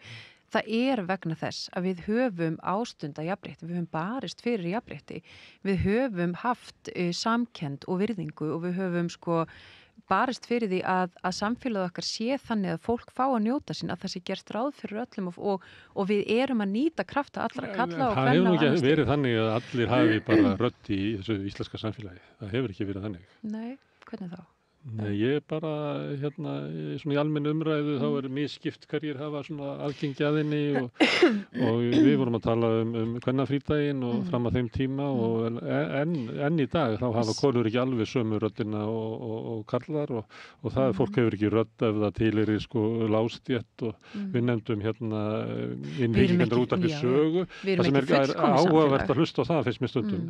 Það sem maður heyri fólk hringja inn og maður heyrir á raddblæð þess að þetta fólk hefur engan til að hlusta og þess vegna byrjar það ofta á háasíðinu sko, eins og sá sem er búið að reyna að tjá sig en enginn heyrir, þannig það eru fjölmargir í slúru samfélagi sem og við erum að tala um það hér, kannski þessu 70.000 manns á Íslandi sem hafa raunverulega ekki sama sess og fólk almennt og svo tökum við það eru innflytjendurnir, svo tökum við kannski öryrkjana sem eru 20.000 við tökum fátækt eftirlauna fólk sem eru kannski 30.000, við tökum láglauna fólkið í Eflingu sem hefur enga rödd nema Sólveig Önnu og þú ert kannski komið með meira en helmingin af þjóðinni sem hefur ekkert sterkar rödd í þessu samfélagi. En það sem að gerir okkur, og ég er ekki að segja við séum fullkomið samfélag, en þú varst einmitt að segja að við erum stolt af því að hér hefur verið gott að búa. Við heldum að við erum að stefna að auknum jöfnuði og það væri samkomlega það. Svo allt í einu heyrir maður að byrja það er ekkert samkomlega það. Fólk veit bara nei, við viljum meira og jöfnuð. Eða þú veist, ef maður því að endróma það sem að Trump og Musk segir sem hefur bara góðan hljómgrunn á Íslandi. Já, nákvæmlega og ég held að það sé afturför. Ég held nefnilega að sko jöfnuður og jafnrétti hefur verið gildi sem við höfum verið nokkuð sammálum og mér finnst nefnilega þessar raddir sem nefnilega heyrast og þær heyrast sterkar og sterkar vegna þess að þær hafa hljómgrunn annars staðar frá. Mér finnst þær tala gegn þessu sko sem að ég held að væri bara okkar íslensk gildi, ég held að við værum sammála það og höfum verið í svo langan tíma og barist fyrir einmitt kvenréttindum og réttindum samkynhneigðra og barist fyrir því að hafa stéttarfélög og það séu einhverjir raddir og ég meina við viljum að væri svona 85% af fólkinu væri bara á þessari línu. Já, maður hefði haldið það og ég held að við höfum verið þar nefnilega á löngu tímabili og svo koma hinna raddirnar og ég held að það sé ákveðin afturför og þess vegna þurfum við þurfum að tala saman og við þurfum að tala um þessa bylgju líka vegna þess að það er kannski einmitt helmingur þjóðarinnar sem að tapar á þessu sko, við viljum bara henni sterk og fá að ráða. Sko, helmingur þjóðarinnar missir þá þessa rödd sem þau þó hafa. Sólveig Önnu og ekki hótelsög, útvarpssög og annað sko, þú veist, og það er nefnilega mér finnst vera blikur á lofti hvað þetta varðar og það eru svo margir hópar, það er ekki bara innflytjendur sem tapa þessu, það eru miklu fleiri hópar sem tapa þessu, hópar sem hafa hægt og rólega verið að fá stuðning og hljómgrunn og mér finnst vera afturför. Já, ég er bara alveg sammála, ég held að það er svo mikilvægt að gefa pláss fyrir alla hópar í Íslandi til að tala. Þegar ég er að segja til vinir að ég er að hlusta á Útvarpssaga þegar alltaf segja að hverju, ég hata Útvarpssaga, ég hata ekki Útvarpssaga af því þetta er svona fórum hver fólk getur tala hvernig það þeir að skoða heimlið frá augun sínar og svo við þurfum að gefa pláss til alla hópar í Íslandi til að tala, að nota þessi friði til að tala. En það er svolítið vandamál með hópar frá arabísku löndu. Þau fá ekki pláss til að tala sjálfu sig. Þetta getur verið vegna vandamál með tungumál, en það er líka vandamál með inngilding í skóla og inngilding í samfélagi okkar. Við vitum ekki hvernig við vinna með inngilding. Núna er ég í stóra verkefnahópar í Háskóla Íslands og við erum akkurat að vinna í þessi mál hvernig inngilding er í Íslandi og það er stóra vandamál sérstaklega í skólakerfi inngilding að kennara veit ekki hvernig þeir að vinna með svona hópar af því það er alltaf eitthvað svona já, en hvernig ser man á íslensku? Jeg skal prøve at gøre det her på engelsk. But are they doing it in Icelandic way? But are are they seeing the society as an Icelandic? Ég búin að heyra kynnar að segja það. En hvað Icelandic way? Ert þú nógu mikil Dani? Já, ertu nógu mikil Dani. Ég fættist í Danmörk og þeir kalla mig þetta third generation immigrant. Ég búin að uppruna mér var með tröll og með þú veist, mamma mér var að lesa dönsk saga fyrir mig þegar ég var before I went to sleep.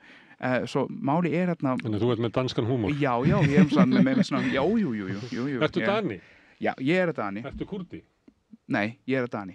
Ertu Dani? Ég Dani. Þú ert ekki kurdi og Dani? Sko, ég veit ekki hvernig það að lifa í Tyrklandi. Afiðinn kom til Danmörkur, hvernig 73? Já, sko, Foreldræðin eru fæddir í Danmörku? Nei, sko, mamma mín, hún kemur til Danmörku þegar hún var 30 ára gammal. 30 ára gammal? Já.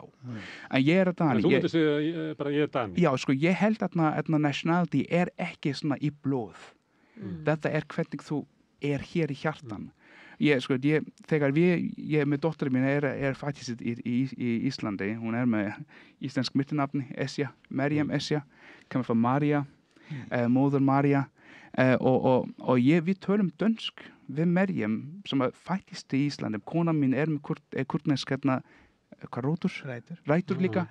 Við tölum dönsk. Við erum syngja svona dönsk og íslensk svona lullabies. Ég man eftir einni auglýsingu frá danska þjóðarflokknum. Þá var að mynda fólki að borða svínastegg. Já. Og með danski fáninn. Til þess að vera Dani þá þarf að borða svínakjöt. Já. Svo mannst eftir þessum auglýsingum? Já, þetta var svona aldamótin. Já, það er ekki sem dansk fjölskylda að borða svínakjöt. Og skilaboðin var náttúrulega það að þú ert ekki Dani.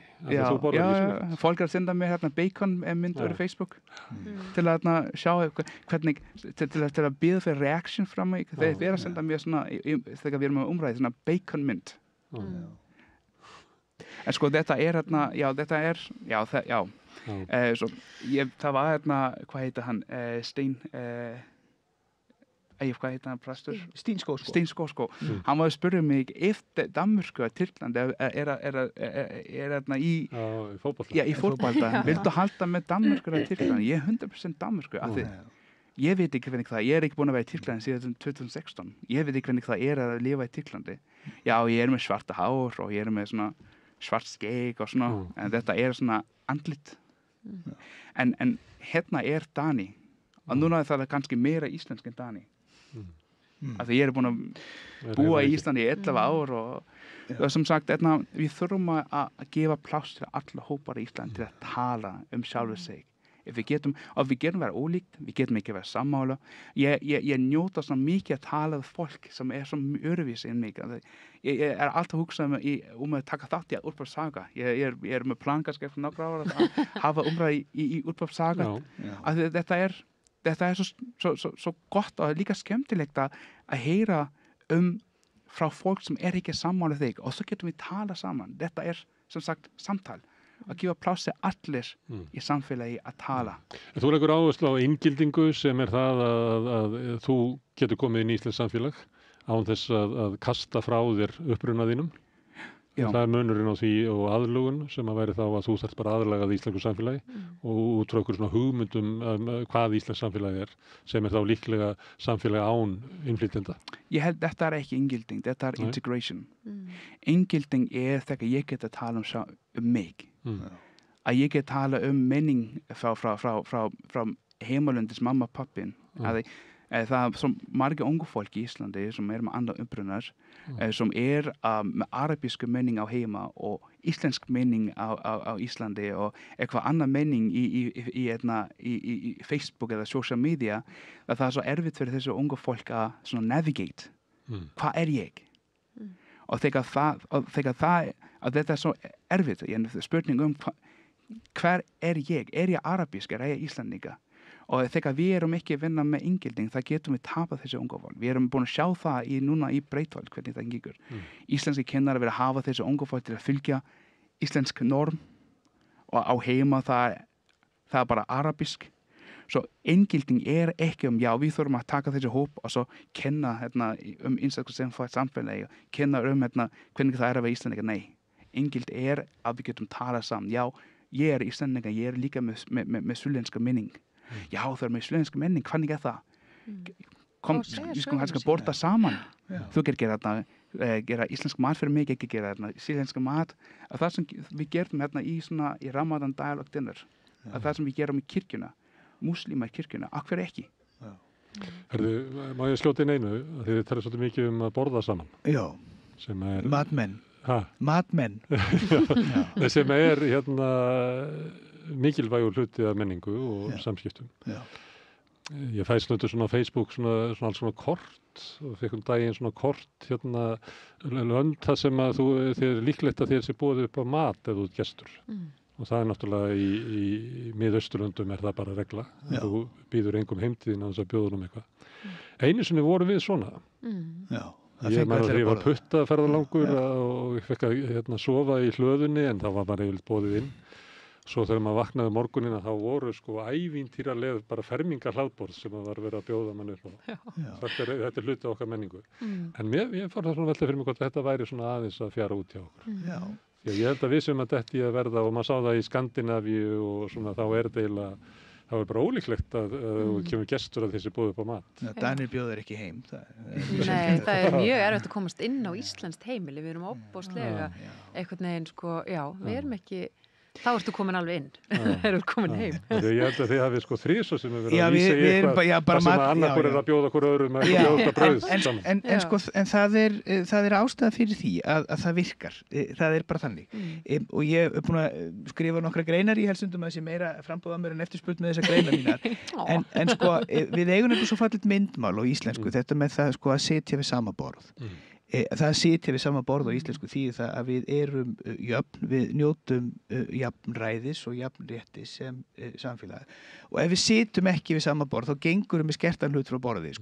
Við erum alltaf að tala um mat. Eðlilega því að við þurfum að nærast og líka með því að borða saman að þá, það er mjög erfitt að vera reiður við einhvern út að borða góðan mat. Það bara, Jesús vissi þetta, þess vegna var hann alltaf að borða með vinum sínum og Múhameð veit þetta, þess vegna hann alltaf að gefa með mat, Lúther segir það ekki að djöfullinn kennst ekki að manni sem er með góðan mat í maga og góða sögu af vörunum í góðum félagskap. Já, Maslow var með þetta á hreinu líka. Þess vegna erum við með borðstofuborð, bara fremst í kirkjunni. Nákvæmlega, en það sem ég langar að segja er þetta, að Sameinuðu þjóðirnar gáfu þá út í fyrra í 2 stórum yfirlýsingum að trúfrelsi væri stóra viðfangsefni samtímans og þá að vísa í átakasvæði í heiminum en ekki bara milli samfélagi heldur innan samfélagi. Trúfrelsi er stóra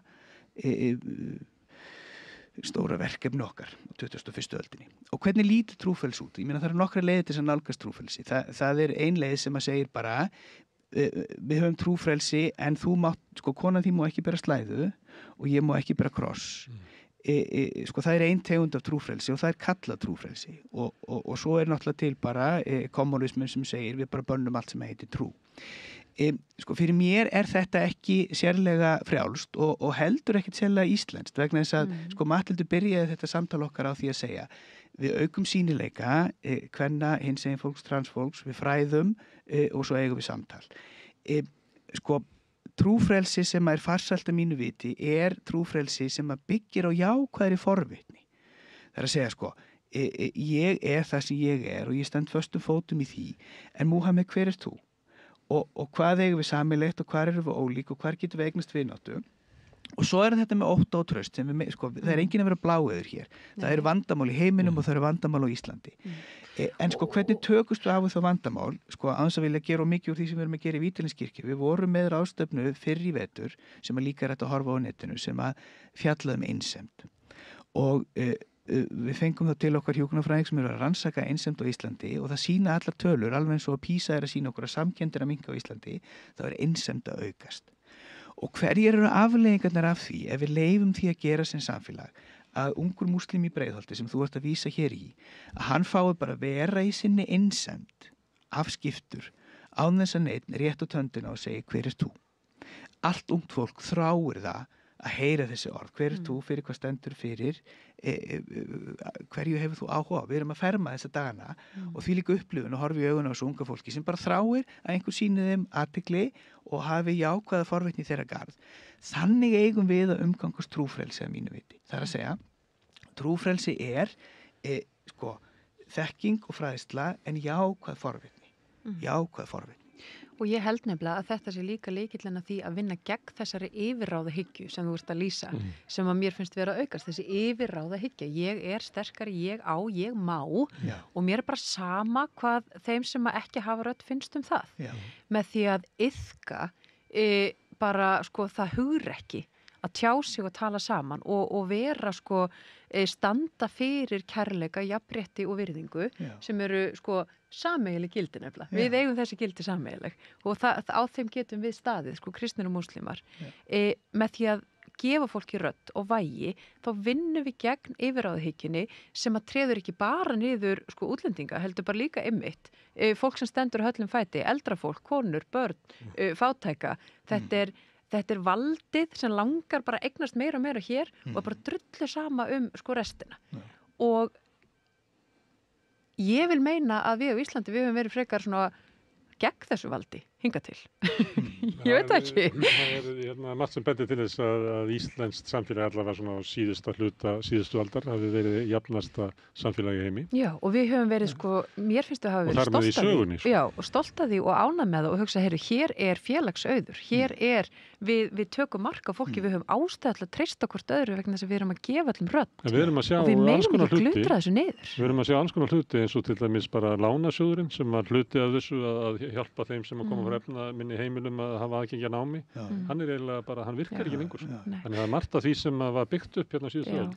Til þess að við félagslega húsnæðiskerfið því við þekki það. Þannig að það er margt sem að við höfum En þetta orð sem þú nota, Matthildur, félagsauður.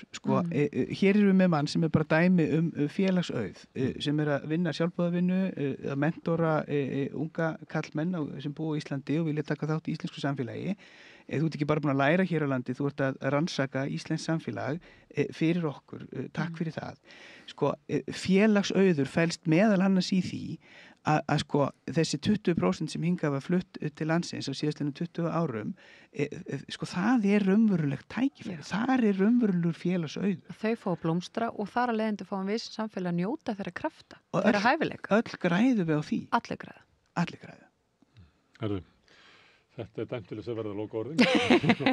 Við þakka ykkur sérar, Matthildur og Sigurvin og Múhameð sem er í að klára doktorsnemi í félagsfræði. Kæra þakkir. Gaman að fá okkur til þess að tala hérna Íslam og kristni en kannski bara fyrst og fremst samfélagið og heiminn sem við lifum í. Takk. Og ég þakka ykkur sem hafi verið að hlusta og horfa á þetta og breyta þessu samtali okkar í fjölmiðlum. Svona er samtalið okkar oft hérna við rauðaborðið. Við erum alltaf að reyna að skilja þennan heim sem við lifum í. Ég ætla að benda ykkur á að þið bara breytið sér ekki bara í fjölmiðlum heldur hafið þið byggt upp dreifikerfið okkar bara með því að segja vinum og vandamönnum frá efni sem ykkur líkar hér. Þannig að þau getur fundið það á Facebook, á YouTube, í öllum hlaðarsveitum, bæði undir nafni Samstöðurinnar og einstakra þátta. Við erum í útvarpinu 89,1 á stór höfuðborgarsvæðinu, það næst alveg upp á sunnanvert Snæfellsnes, upp í Borgarfjörð og upp á litlu kaffistofu út á Reykjanestá. En það má líka sækja þær útasendingar á spilarann, það er spilarinn.is á netinu, svo spilar líka app sem má hlaðanur í síman og hlusta á Samstöðuna og allar íslenskar útastöðar hvað sem er í heiminum. Við erum komin í sjónvarpið til þeirra sem er svo heppin að skipta við fjarskiptafyrirtæki Síman. Það er við númer 5 á fjarstýringunni, kannski ég veit ekki, mun önnur fjarskiptafyrirtæki bjóða sínum viðskiptavinum upp á efni frá Samstöðinni sem er 24 tíma sólarhring, 7 daga vikunnar, allan ársins hring, samfélagsumræða við þetta rauða borð og í öðrum þáttum Samstöðunnar. Það sem drífur Samstöðuna áfram með sáhluti áhorfenda og áheyrenda sem að hafa lagt okkur lið með því að gerast áskrifendur. Það kostar 2.500 krónur á mánuði grunnáskriftin. Mér er sagt að það sé hlægilega lágt verð með það efni sem við búum til. En það er þetta fólk sem að færir ykkur allt efni sem að hér er. Ef þú vilt slást í þennan hóp þá getur þú farið inn á samstöðun.is, það er hnappur sem aðstendur áskrift. Þú getur skráðið fyrir 2.500 krónur, mátt borga meira þú vilt og þið sem að kjósið getur látið áskriftin að renna sem félagsgjöldin í alþýðufélagið og það er einmitt alþýðufélagið sem á og rekur samstöðuna. Þetta er samfélagslegt verkefni okkar sem erum búið til þætti, viðmælanda sem hingað komið, ykkur sem eru að hlusta og svo náttúrulega fyrst og fremst kannski ykkar sem hafi gerst áskrifendur og drífið þetta áfram. En þetta er gott í bili hjá okkur í kvöld. Við sjáumst aftur á saman tíma á morgun klukkan 8. Segðu það á Samstöðinni. Samstöðin er í eigu hlustenda, áhorfenda og lesenda. Sláist í hópinn og gerist áskrifendur.